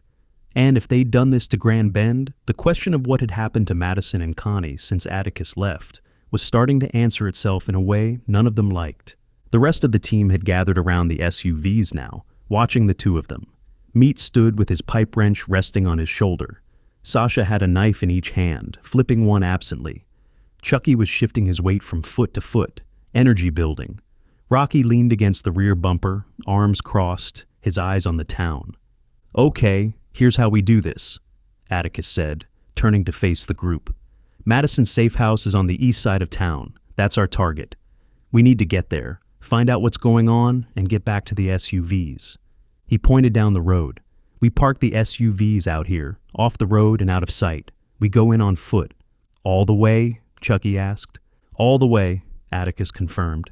"We don't know who's watching or listening. Driving into town announces us to everything in there, living or dead. We go quiet. We stay quiet." He raised the binoculars again and scanned the perimeter of the town. Grand Bend had been fortified at some point. He could see the remains of it. Fencing, barricades, stacked vehicles used as walls. The kind of improvised defenses that survivors threw up when they had time and materials, but no help coming. Most of it was still standing. But on the western side, a section had been torn apart. A gap maybe 30 feet wide, where the barricade had been rammed through. Fencing bent inward and vehicles shoved aside. Tire tracks carved deep ruts in the dirt leading through the breach. "There," Atticus said, pointing. "That's where Bennett's people came through. They drove right through the defensive line." Buck took the binoculars and looked. "Big hole," he said. That wasn't subtle. "It wasn't supposed to be," Atticus replied. "They hit hard and fast. That breaches our way in." "Rules of engagement?" Buck asked, handing the binoculars back. "Melee first. Keep it quiet as long as possible. Don't fight what you don't have to. If something gets close, put it down. If we get swarmed, guns come out and we push through. But every shot is going to draw more of them, so the longer we can stay silent, the better our chances." He looked around the group. "Stay together. Stay in formation. We all saw what happens when someone breaks the line." He didn't look at Chucky when he said it, but he didn't need to. The message landed. "Questions?" Atticus asked. Nobody had any. "Let's move." They pulled the SUVs off the road behind a cluster of trees about a quarter-mile from town. Not perfect cover, but enough to keep them out of casual sight. The team geared up, checking weapons and tightening packs, and then set out on foot across the open ground toward the breach. The walk was quiet. Flat grassland, dead and brown, with the town growing larger in front of them with every step. A handful of creatures were visible in the fields between them and the perimeter, scattered and aimless. Shamblers. Slow, directionless, no threat at this distance. The team gave them a wide berth and kept moving. They reached the breach in the defensive line and stopped. Up close, the damage was even more telling. The barricade had been made of chain-link fencing reinforced with wooden pallets, and 2 cars pushed nose to nose. The cars had been shoved apart by something heavy, a truck or an armored vehicle, bending the fencing inward and snapping the support posts. One of the cars sat cocked at an angle with its front end crumpled. The other had been pushed clean off its wheels and sat lopsided in the dirt. Spent shell casings littered the ground on both sides of the breach. Atticus crouched and picked one up. Rifle round, same caliber as the ones on the highway. "They came through shooting," he said quietly. The breach opened into the western edge of a residential block. From here, Atticus could see down the first street into the town. The state of things was worse up close than it had looked through binoculars. Yards were torn up, fences knocked down. A garden that someone had been tending had been trampled flat. Clothes were scattered on a lawn next to an open suitcase, as if someone had been packing in the yard and dropped everything to run. More shell casings littered the curbs. Whatever fight had happened here, it had spilled into every corner of the town. On one porch, a rocking chair sat perfectly intact next to a shattered front window. A child's bicycle lay on its side in the street, the front wheels still turning in the breeze. Small details that told a bigger story. People had been living here, families, and then they weren't. "Weapons up," Atticus said. The team drew their gear. Gideon pulled his hood up and drew the katana, the blade sliding free with a whisper of steel. Meat hefted the pipe wrench. Buck drew his machete. Sasha produced 2 knives and spun them into her grip. Chucky had a short-handled axe. Rocky gripped his hatchet and adjusted his stance to take the weight off his bad leg. Ingrid drew her sidearm, but kept it at her side, eyes already scanning the perimeter. They moved through the breach in single file and into the town. The first block was manageable. A handful of creatures wandered the yards and sidewalks, spread out and oblivious. Gideon took point beside Atticus, and the two of them dealt with the first few shamblers without breaking stride. Gideon's katana dropped one with a clean cut to the side of the head. Atticus put his knife through the eye socket of another that stumbled out from behind a hedge. Neither creature made more than a gurgle before hitting the ground. The second block was much the same. Scattered ghouls, easily avoided or quietly dispatched. The team moved at a steady pace, hugging the edges of the street, using the houses and yards for cover. The moaning was present but distant, a low hum drifting from deeper in the town. Whatever concentration of creatures existed here, it wasn't at the edges. "This isn't so bad," Chucky muttered from the middle of the formation. "Don't say that," Sasha hissed. They pushed through 3 more blocks without significant resistance. A creature here, 2 there, nothing that required more than 1 person to handle. Rocky put down a ghoul that emerged from an open garage. Meat crushed the skull of one that had been tangled in a fallen fence. The team moved well, quiet and coordinated, North Platt having taught them how to work together. Atticus started to feel the pull of cautious optimism. The zombie density was lighter than he'd expected from what he'd seen through the binoculars. Maybe the concentration was limited to the center of town. Maybe the edges had thinned out as the creatures drifted. Then they turned a corner onto what had been the main street, and the optimism died. The street stretched ahead of them for 4 blocks, running through the heart of Grand Bend, and it was full, not dozens, hundreds. Creatures packed the road from sidewalk to sidewalk, a slow-moving mass of dead flesh that extended as far as he could see. They shuffled and bumped into each other, swaying in place, filling the space between the buildings like water filling a channel. The moaning wasn't a hum anymore. It was a wall of sound, low and constant and everywhere. Atticus raised his fist, and the team stopped dead. "Holy shit," Meat whispered. Nobody moved, nobody breathed. The massive creatures hadn't noticed them yet. The team still 50 yards from the nearest ones at the edge of the swarm. But the sheer volume of bodies in front of them changed everything. This wasn't a town with a zombie problem. This was a graveyard that hadn't finished filling up. Atticus stepped back around the corner, pulling the team with him. They pressed against the side of a house, out of the line of sight from the main street. "The safe house is on the other side of that," Ingrid said, her voice barely audible. She had the map out, her finger tracing the route. "East side. We need to get past the main street." Atticus looked at the map, then back at the corner. The moaning continued, relentless and thick. "We go around," he said. "Side streets, we cut north, loop east, and come in from the backside. Stay off the main road entirely." "And if the side streets are just as bad," Buck asked, "then we deal with it," Atticus said, "but we are not walking into that." He took one more look around the corner. The swarm stretched on, hundreds of bodies moving in a slow, mindless current through the center of town. Somewhere on the other side of that mass was the safe house. Somewhere on the other side were answers. Getting to them was going to cost something. He just didn't know how much yet. "Let's move," he said, and led them north, away from the main street and into the quieter residential blocks. The moaning faded behind them as they put distance between themselves and the swarm. But it never disappeared entirely. It hung in the air like smoke, following them through every street and every turn.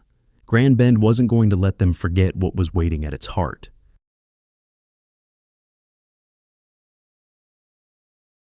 Chapter 9. The side streets were quieter, but not empty. The team moved north through a residential block, hugging the edge of the road, putting distance between themselves and the swarm on the main street.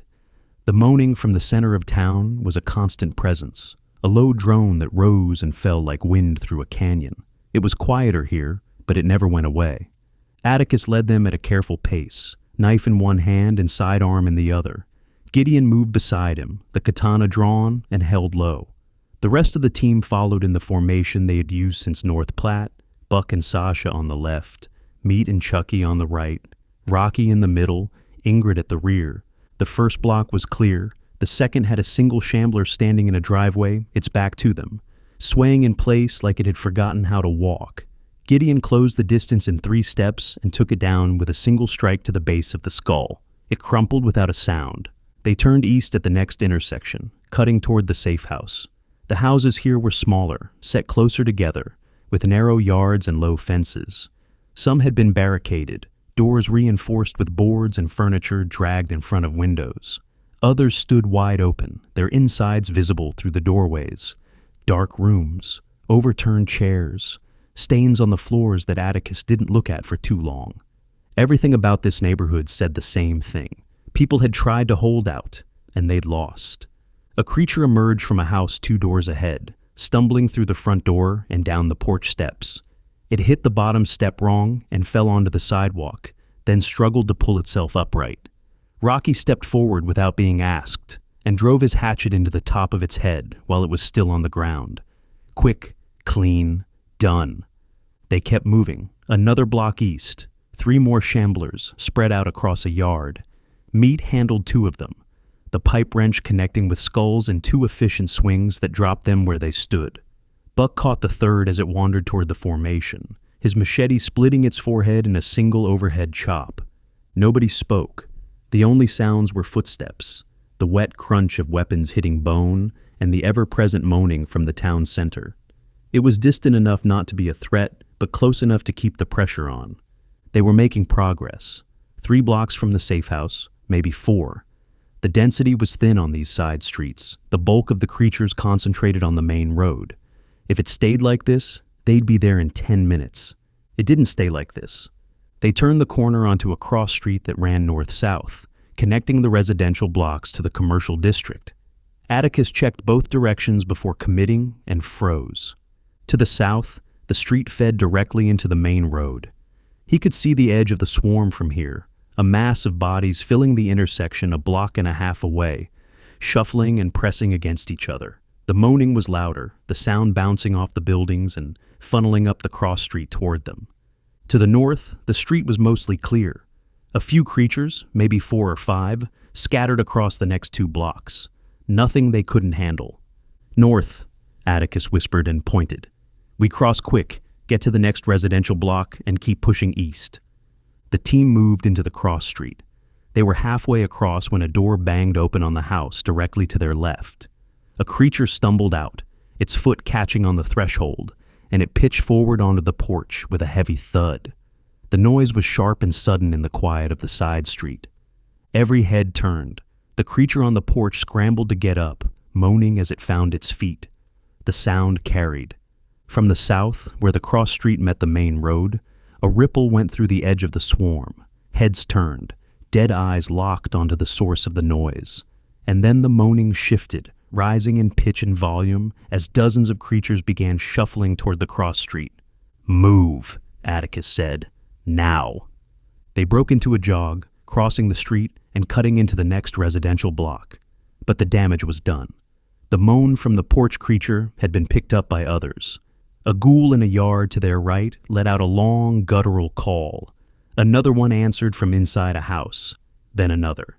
The sound cascaded through the neighborhood like a chain reaction, creature after creature adding its voice to the chorus.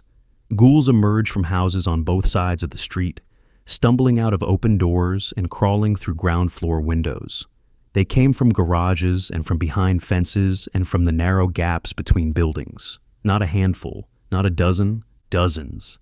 The residential blocks that had been quiet minutes ago were waking up, the creatures inside drawn out by the growing wave of sound. The team had been moving through a neighborhood full of them without knowing it, slipping past houses that were packed with ghouls standing in the dark, waiting for a reason to come outside. Now they had one. Atticus felt the math change in his head. A minute ago, the route to the safe house had been manageable. Thin resistance, quiet approach, minimal engagement. Now they were surrounded on three sides, with the swarm pushing up from the south and fresh creatures pouring out of every building within earshot. The quiet approach was gone. "Formation!" Atticus barked, and the team snapped into line. The first cluster hit them from the right. 8 creatures, packed tight, stumbling over each other as they converged on the group. Meat stepped forward to meet them, the pipe wrench swinging in a wide arc that caught the lead ghoul across the jaw and sent it spinning into the 2 behind it. The impact was savage, bone and teeth exploding on contact. Before the next one could close the gap, Meat reversed the swing and brought the wrench down on top of its skull, driving the creature straight into the pavement. Gideon moved to cover the left, where a line of ghouls was pressing in from a yard across the street. He stepped into them, with a fluidity that looked choreographed, but wasn't. The katana swept horizontally, cutting through the first creature's neck and continuing into the shoulder of the second. He freed the blade with a twist, pivoted, and brought it down in a diagonal slash that split the third ghoul's skull from crown to cheekbone. The bodies dropped behind him as he advanced, each step accompanied by a cut that found its target. The white outfit was streaked with gore now, the fabric darkening with every kill. He moved through the creatures like he was walking through tall grass, the blade clearing a path ahead of him, with a precision that was almost beautiful in its violence. Buck and Sasha fought as a pair on the left flank. Buck took the frontal threats, his machete chopping into skulls and necks with a workmanlike brutality that wasted nothing.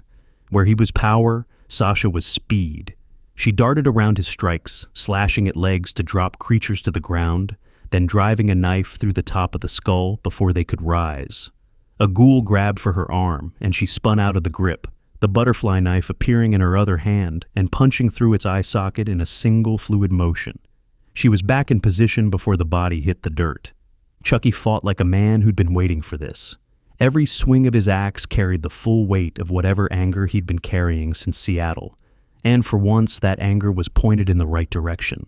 He hacked through ghouls with a ferocity that bordered on reckless, but Buck had positioned him in the center of the formation where the bodies were funneled toward him by the flanks. He couldn't break the line because there was nowhere to break to. All he could do was swing, and swing he did, each blow landing with a wet, splintering crunch. Rocky held the right center, his hatchet rising and falling in a steady rhythm that never faltered. His bad leg forced him to plant and pivot rather than advance, turning his position into an anchor point that the rest of the formation could rotate around. A creature lunged at him, and he sidestepped it with a controlled shift of weight, bringing the hatchet down into the back of its head as it stumbled past. He wasn't fast, but he didn't need to be. Everything that came within arm's reach went down. Atticus stayed in the center, calling directions. 3 coming left. Meat, you've got 2 from the yard. Ingrid, watch the rear. He drew his sidearm and put a round through the forehead of a creature that had gotten too close to Rocky's blind side. The shot cracked across the street, louder than anything that had come before, and he knew it would draw more. But the alternative was letting his people get flanked, and that wasn't an option. He fired again, dropping a ghoul that was reaching for Sasha's back, then a third shot, catching a creature that had emerged from a doorway directly ahead and was stumbling toward Gideon's exposed side. 3 rounds, 3 kills, each one placed with the precision of a man who'd spent decades shooting and couldn't afford to miss. Ingrid was steady at the rear, her sidearm up and working. She didn't spray. She didn't panic. She picked targets at range, the creatures that were approaching from behind the formation, and put them down with controlled shots that kept the back door from collapsing. A ghoul rounded a fence corner 10 yards behind them, and she dropped it mid-stride. Another emerged from between two houses and took a round through the temple before it had taken 3 steps. "We need to move," Buck shouted over the noise of the fight. "Standing here is a death sentence." He was right. The creatures were converging from all directions now, the sound of the fight pulling them in from blocks away. The moaning from the main street swarm had changed too, growing louder, closer.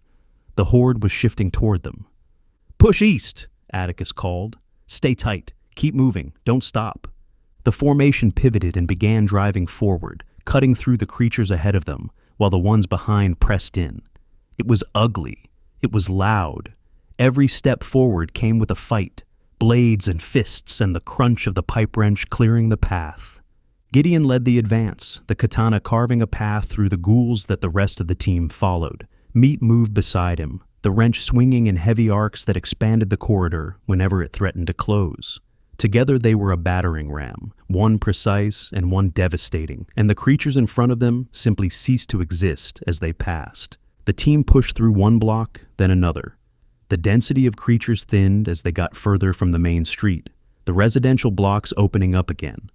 The moaning was still loud behind them, the swarm still moving, but the immediate press of bodies had eased. Atticus counted his people as they moved. Gideon, covered in gore, but moving smoothly. Meat, breathing hard but solid. Buck and Sasha, side by side, bloodied but upright. Chucky, wild-eyed and splattered, the axe dripping. Rocky, grinding forward through his limp, jaw clenched. Ingrid, still picking shots behind them, her face a mask of concentration. All 8, all standing, no bites. The fight had lasted maybe 3 minutes, but it felt like an hour. Atticus's hand was sore from gripping the sidearm, and the knife in his other hand was slick with blood all the way to the handle. He wiped it on his jeans without slowing down.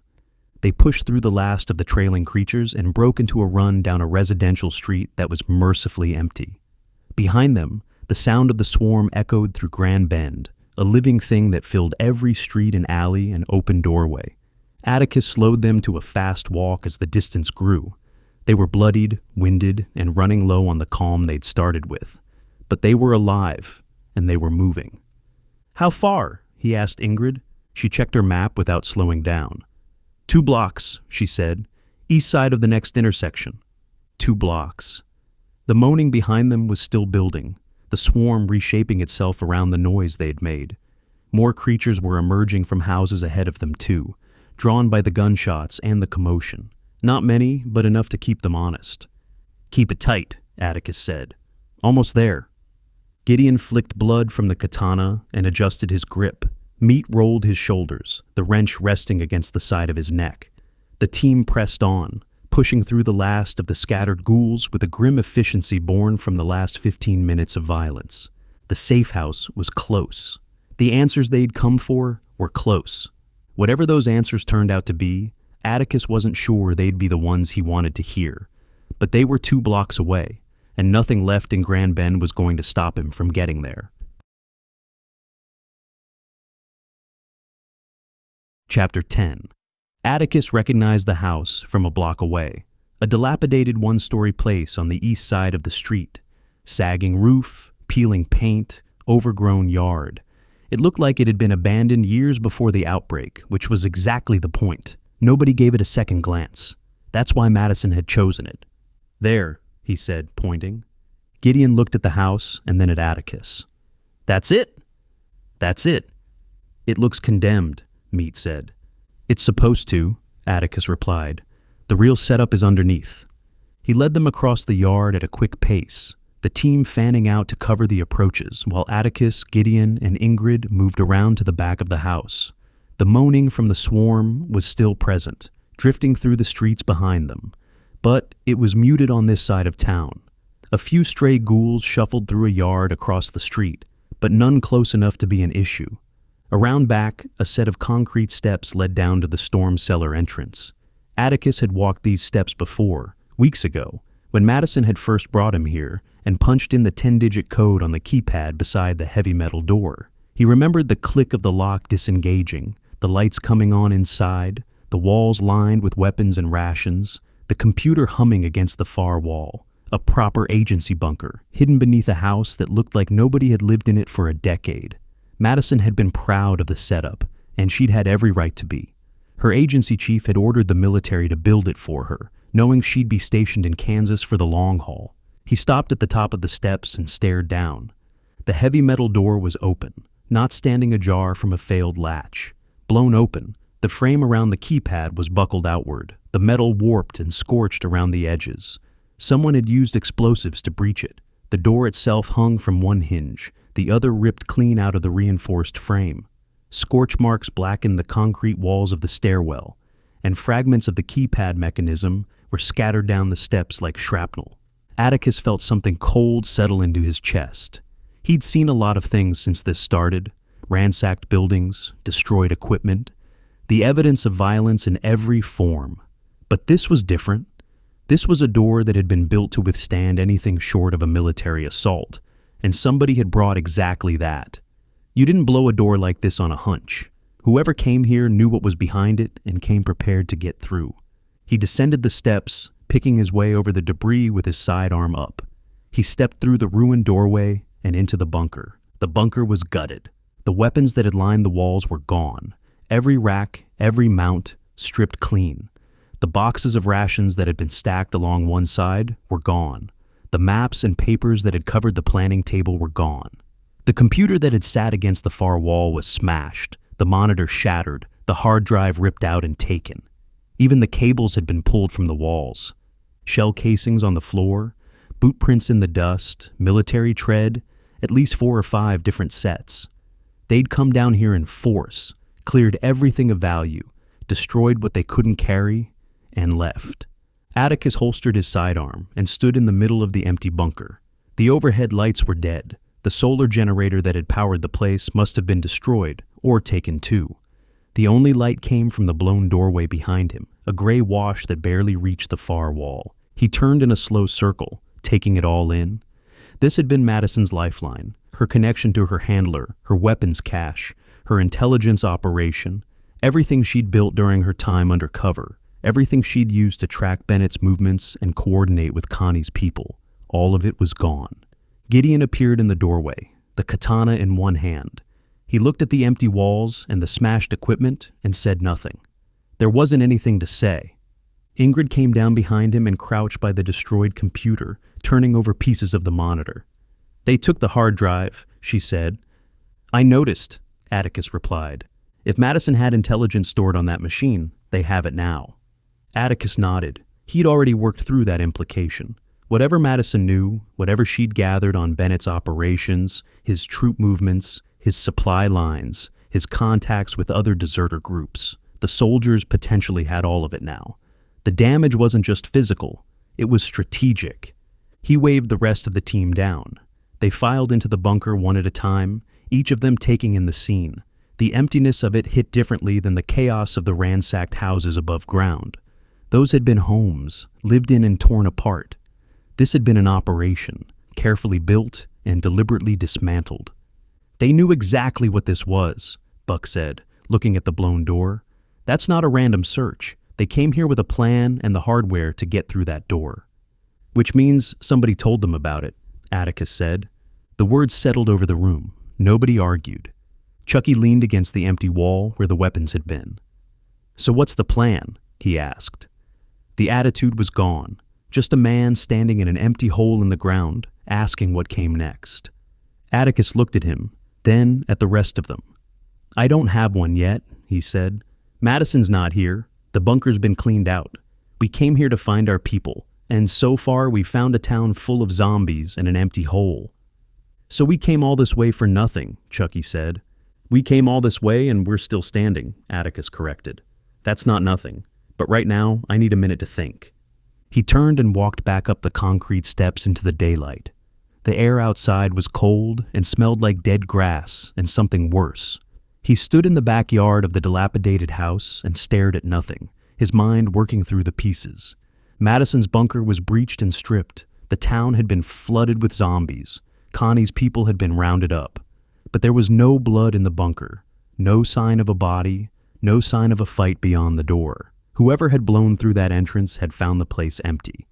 Madison wasn't here when they hit it. That was something. Small, but something. Behind him, the team was filing back up the steps, gathering in the yard. He could feel their eyes on him, waiting. It was Rocky who heard it first. Again. "Listen," he said, his voice cutting through the quiet. Atticus went still. The others followed. The moaning was there, always there, but underneath it was a different sound. Faint, rhythmic, a steady thumping that repeated in a pattern, 3 beats, a pause, 3 beats, a pause. Not a creature bumping into a wall, not wind rattling a door.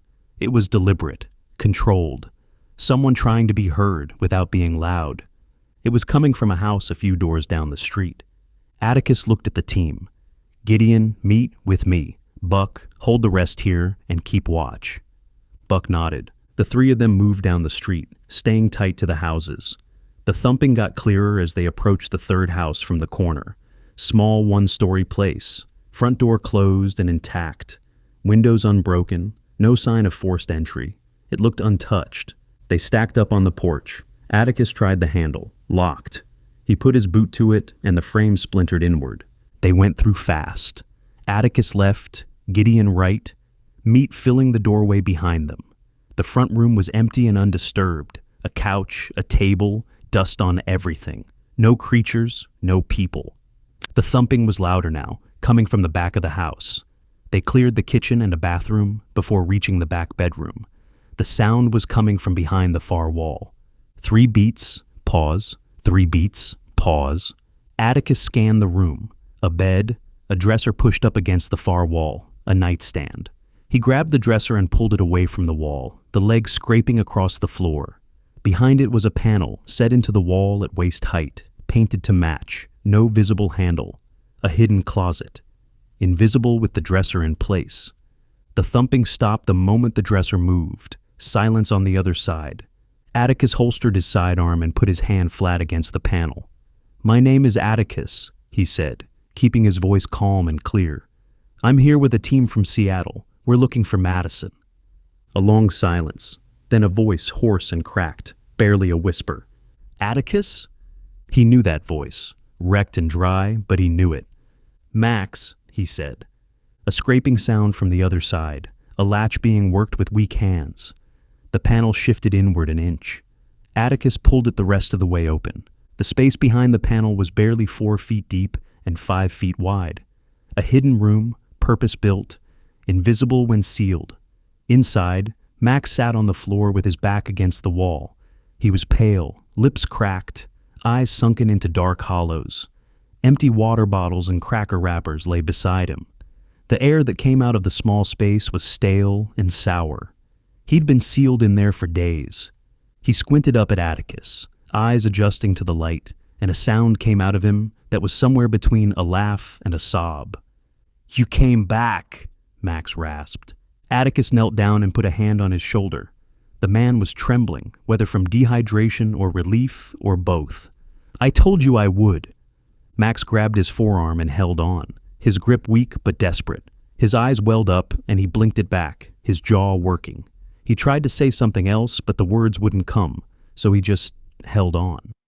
"Water," he finally croaked. "Please." Meat already had a bottle out. He crouched down, filling most of the doorway behind him, and handed it over with a gentleness that didn't match his size. Max took it with shaking hands, drinking in small, careful sips. Too fast, and he'd be sick.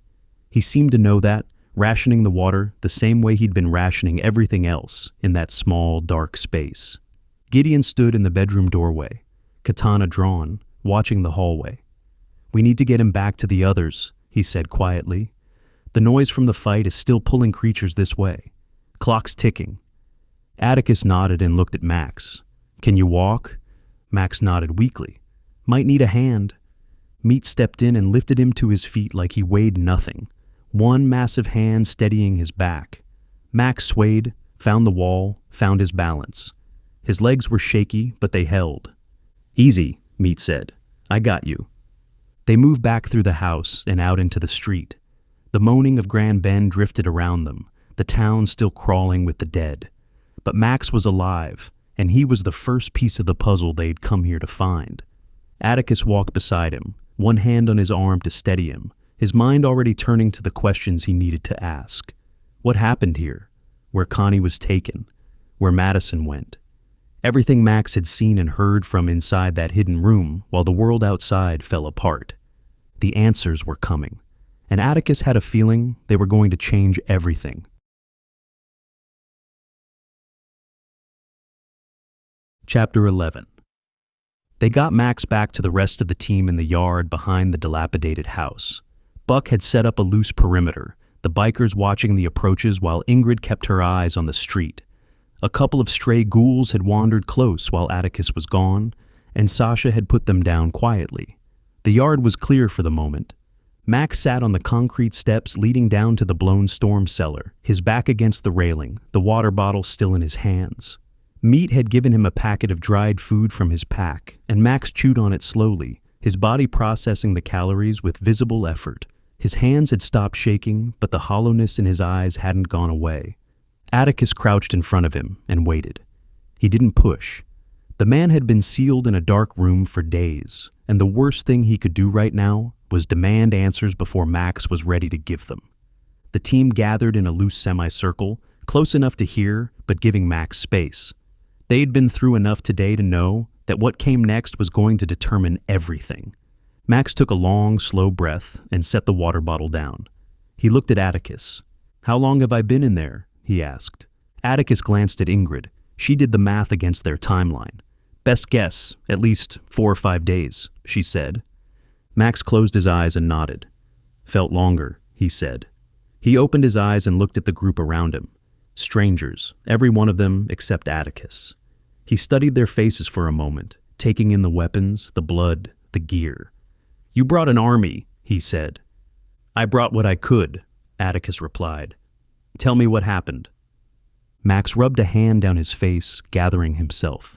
When he started talking, his voice was rough but steady, the voice of a man who'd spent days in the dark with nothing to do but replay the worst day of his life.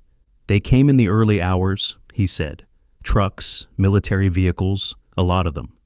We had guards posted at the barricade, and they spotted them coming from the west. Headlights off, engines running quiet.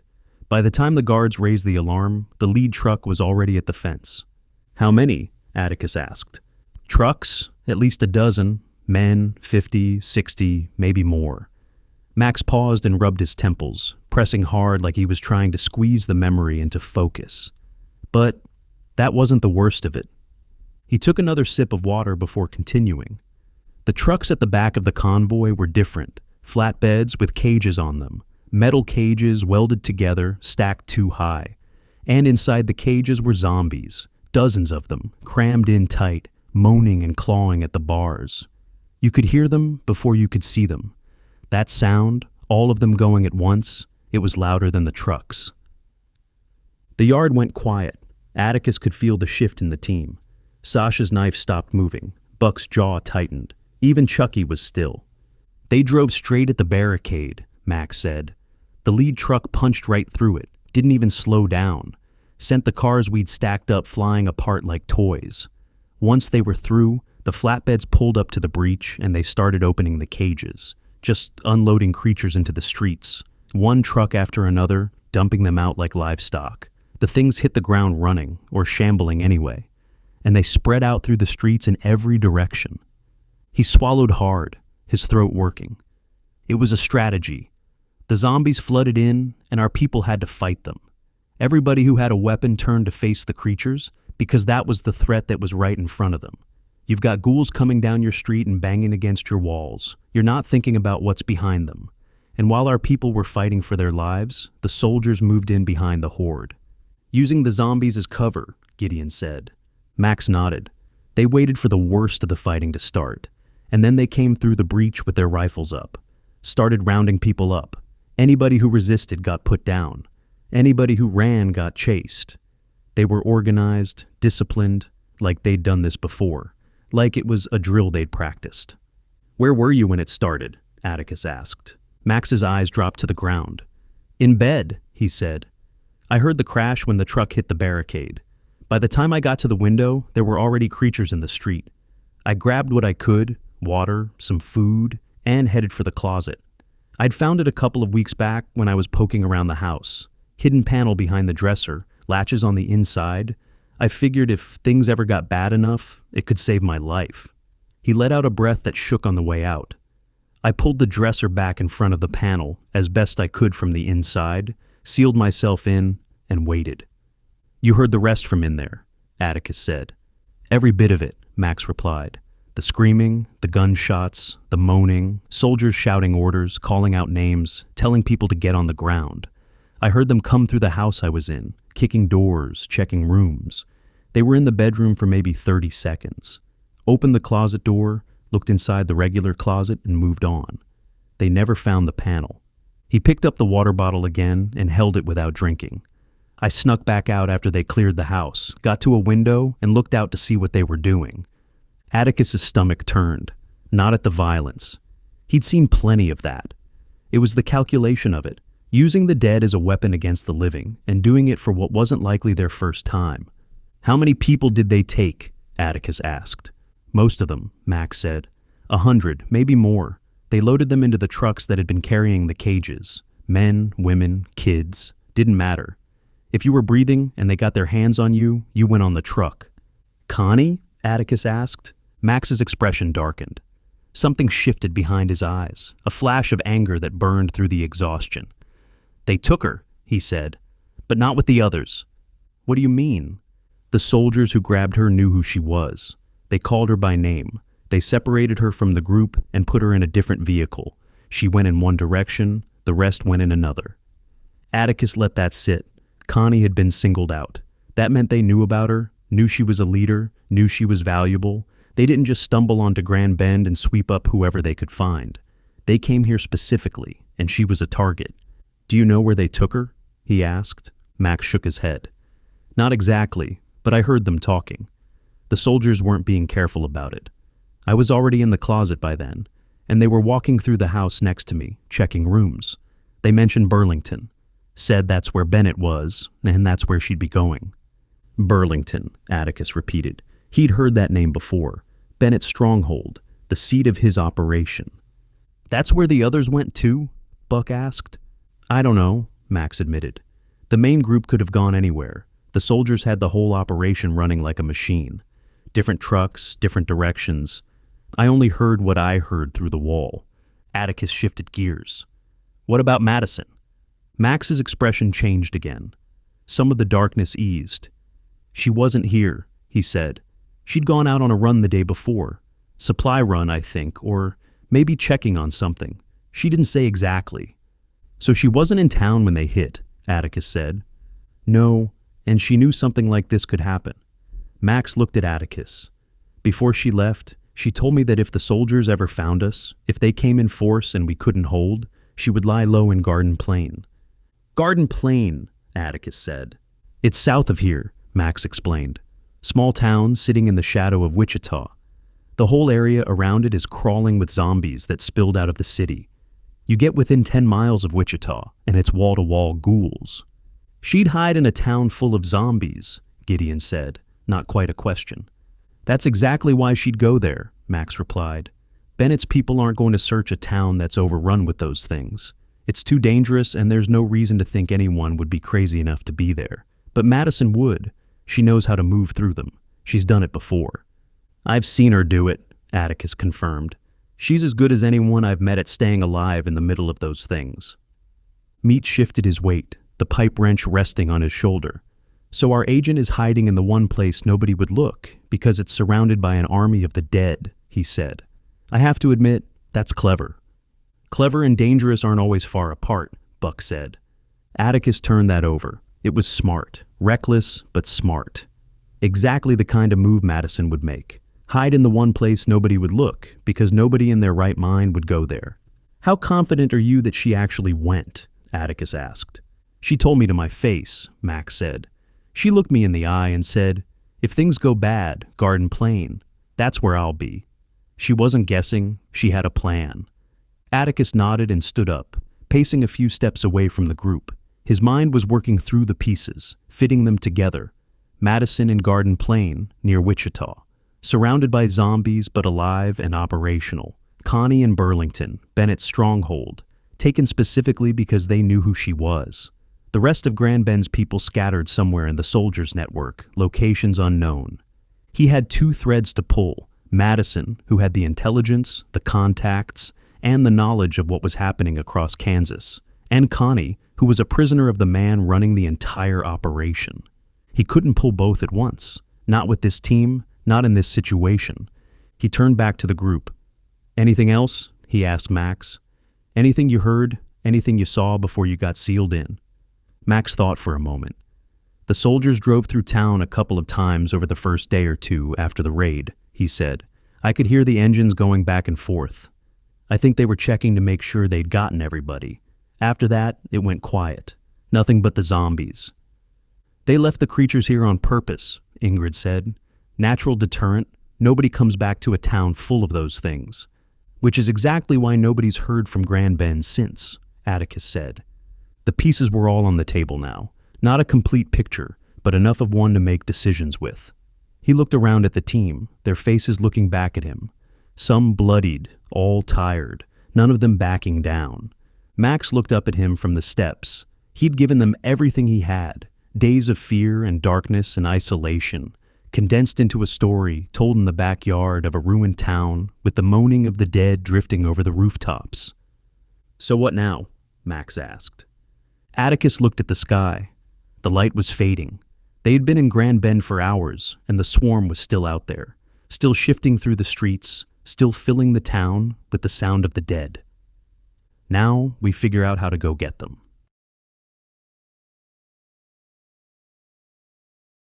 Chapter 12. Atticus walked away from the group and stood at the corner of the house, alone. He needed a minute. Just one, without anyone looking at him, without anyone waiting for directions. The moaning of Grand Bend filled the air around him, that constant drone rising and falling with the wind. The swarm was still out there, still churning through the center of town, still filling every street and alley with the shuffling dead. A few stray creatures were visible down the block, drifting between yards, but none headed his way. For the moment, this corner of the town was as quiet as it was going to get. He leaned against the wall and stared at the ground. This wasn't the mission Clint and Gad had sent him on. They'd asked him to get back to Madison and Connie, assess the situation, and figure out how to help. What he'd found instead was a town turned into a weapon, an agency bunker blown open and stripped clean, 100 people taken, and one man sealed in a hidden closet who'd survived on crackers and willpower. Bennett's operation had grown. The attack on Grand Bend wasn't the work of a ragged group of deserters scraping by. It was organized, resourced, and executed with the kind of precision that said these people had infrastructure, supply chains, communication networks, command structure. They had caged zombies, which meant they had the means to capture and transport the dead in bulk. They had enough troops to assault a defended town and enough vehicles to haul away every survivor. When Atticus had been here weeks ago, Bennett's forces were consolidating, recruiting, building something. What he was looking at now was the finished product. An army that could project force across the state, that could hit a town, strip it bare, and leave nothing behind but the dead. This was bigger than anything he or anyone back in Seattle had expected. And standing in the yard of a ruined town with the dead wandering outside, the distance between him and any kind of support felt wider than it had at any point since they'd left. He thought about Susie. He thought about the book she'd asked him to bring back. A long one, she'd said. He was going to find her that book if it was the last thing he did, but first, he had people to find. He pushed off the wall and walked back to the group. The team was gathered behind the dilapidated house, waiting. Max sat on the storm cellar steps with a second bottle of water, looking marginally better than he had an hour ago. Color was returning to his face, and his hands had steadied. He wasn't strong, but he was present. "Okay," Atticus said, looking around at each of them. "Here's where we are. The mission has changed. We came here to find our people and figure out how to help. What we've found is worse than we planned for. Connie's been taken to Burlington. Madison may be alive in Garden Plain, and every person who lived in this town is either dead or in the hands of Bennett's soldiers. He let that settle. Nobody spoke. We need to find Madison, Atticus continued. She's been running operations against Bennett for months. She has the intelligence, the contacts, and the knowledge of what's happening across this state. Without her, we're making every decision blind. If we're going to do anything about Connie or anyone else, Madison is the starting point. So we go to Garden Plain, Gideon said. Not all of us, Atticus replied. Garden Plain is in the shadow of Wichita. That means zombies. Lots of them. A group this size moving through that kind of density is going to draw too much attention. I need a small team. Fast, quiet, in and out. And the rest of us? Buck asked. Before Atticus could answer, Max spoke up from the steps. I know a place, Max said. A farm, about 10 miles southwest of Ellsworth. It's off the back roads, well, off the main highways. Run by a family that's been good to us since the beginning. They've got supplies, space, and a defensible layout. Do the soldiers know about it? Atticus asked. Max shook his head. I don't think so. It's not on any map that matters, and Bennett's people have been focused on the towns, not the scattered farms. I heard their trucks driving through town a couple of times after the raid, checking the roads, but they never went off the beaten path. What about Ellsworth itself? Buck asked. Soldiers, Max said flatly. Ellsworth is likely under their control by now. You'd need to stay well clear of the town itself, but the farm is far enough south and west that you can get there without going anywhere near it. I know the roads. Atticus looked at Buck, then back at Max. The man had been sealed in a closet for days, and he was already thinking about where to take people to keep them safe. That was the Max he remembered. That's where the rest of you go, Atticus said. Max guides you to the farm. You secure it, set up a defensive position, and wait. Wait for what? Chucky asked. For us to come back with Madison, Atticus said. Once we have her, we come to you. Then we figure out the next move together, with someone who actually knows what we're up against. Chucky's jaw tightened. Splitting up is a bad idea, he said. We just fought through a few hundred of those things because we were together. You take people away from this group and we get weaker. He's not wrong, Buck said, and Atticus could tell it cost him to agree with Chucky on anything. I know he's not wrong, Atticus said, but I'm not taking 9 people into the outskirts of Wichita. That's not a rescue mission. That's a parade. 3 people can move fast and stay quiet. 9 people draw every creature within a mile. He looked around the group. Me, Gideon, and Meat. We go south, find Madison, and bring her back. Meat raised his eyebrows, but didn't argue. Gideon gave a single nod, the same calm acceptance he'd shown since he put on the white outfit and stepped into the first fight. Ingrid stepped forward. I should go with you, she said. If something happens, you'll need the radio to reach Seattle. Atticus shook his head. The larger group needs the radio more. If the farm gets hit, if soldiers come through Ellsworth and find you, you need to be able to call for help. 3 people headed into zombie territory can move fast and stay quiet. 7 people holding a fixed position need a lifeline. That's you. She didn't like it. He could see it in the set of her jaw, the way her fingers tightened on the strap of the radio pack. But she understood the logic even if she disagreed with it. Understood, she said. Buck looked at his people. Sasha gave him a nod. Rocky was already shouldering his pack. Chucky was staring at the ground, a tenseness in his posture. But he didn't argue again. Whatever he thought about the plan, he'd said his piece and the decision was made. When do we move? Buck asked. Now, Atticus said. We've been in this town too long already. The noise from the fight has been pulling creatures toward this side of town, and it's only going to get worse the longer we sit here. We head back to the SUVs, load up, and split. The team moved out of the yard and into the street, retracing their route through the residential blocks toward the breach in the barricade. The ghouls that had been stirred up by the earlier fight had spread out, some still drifting in the direction of the noise, others standing in yards with nowhere left to go. The team moved fast and quiet, putting down the few that got in the way without slowing the pace. The return trip was easier than the way in. They knew the route now, knew which streets were clear and which ones to avoid. Gideon led the point with Atticus, the katana handling the scattered creatures they encountered without a single gunshot.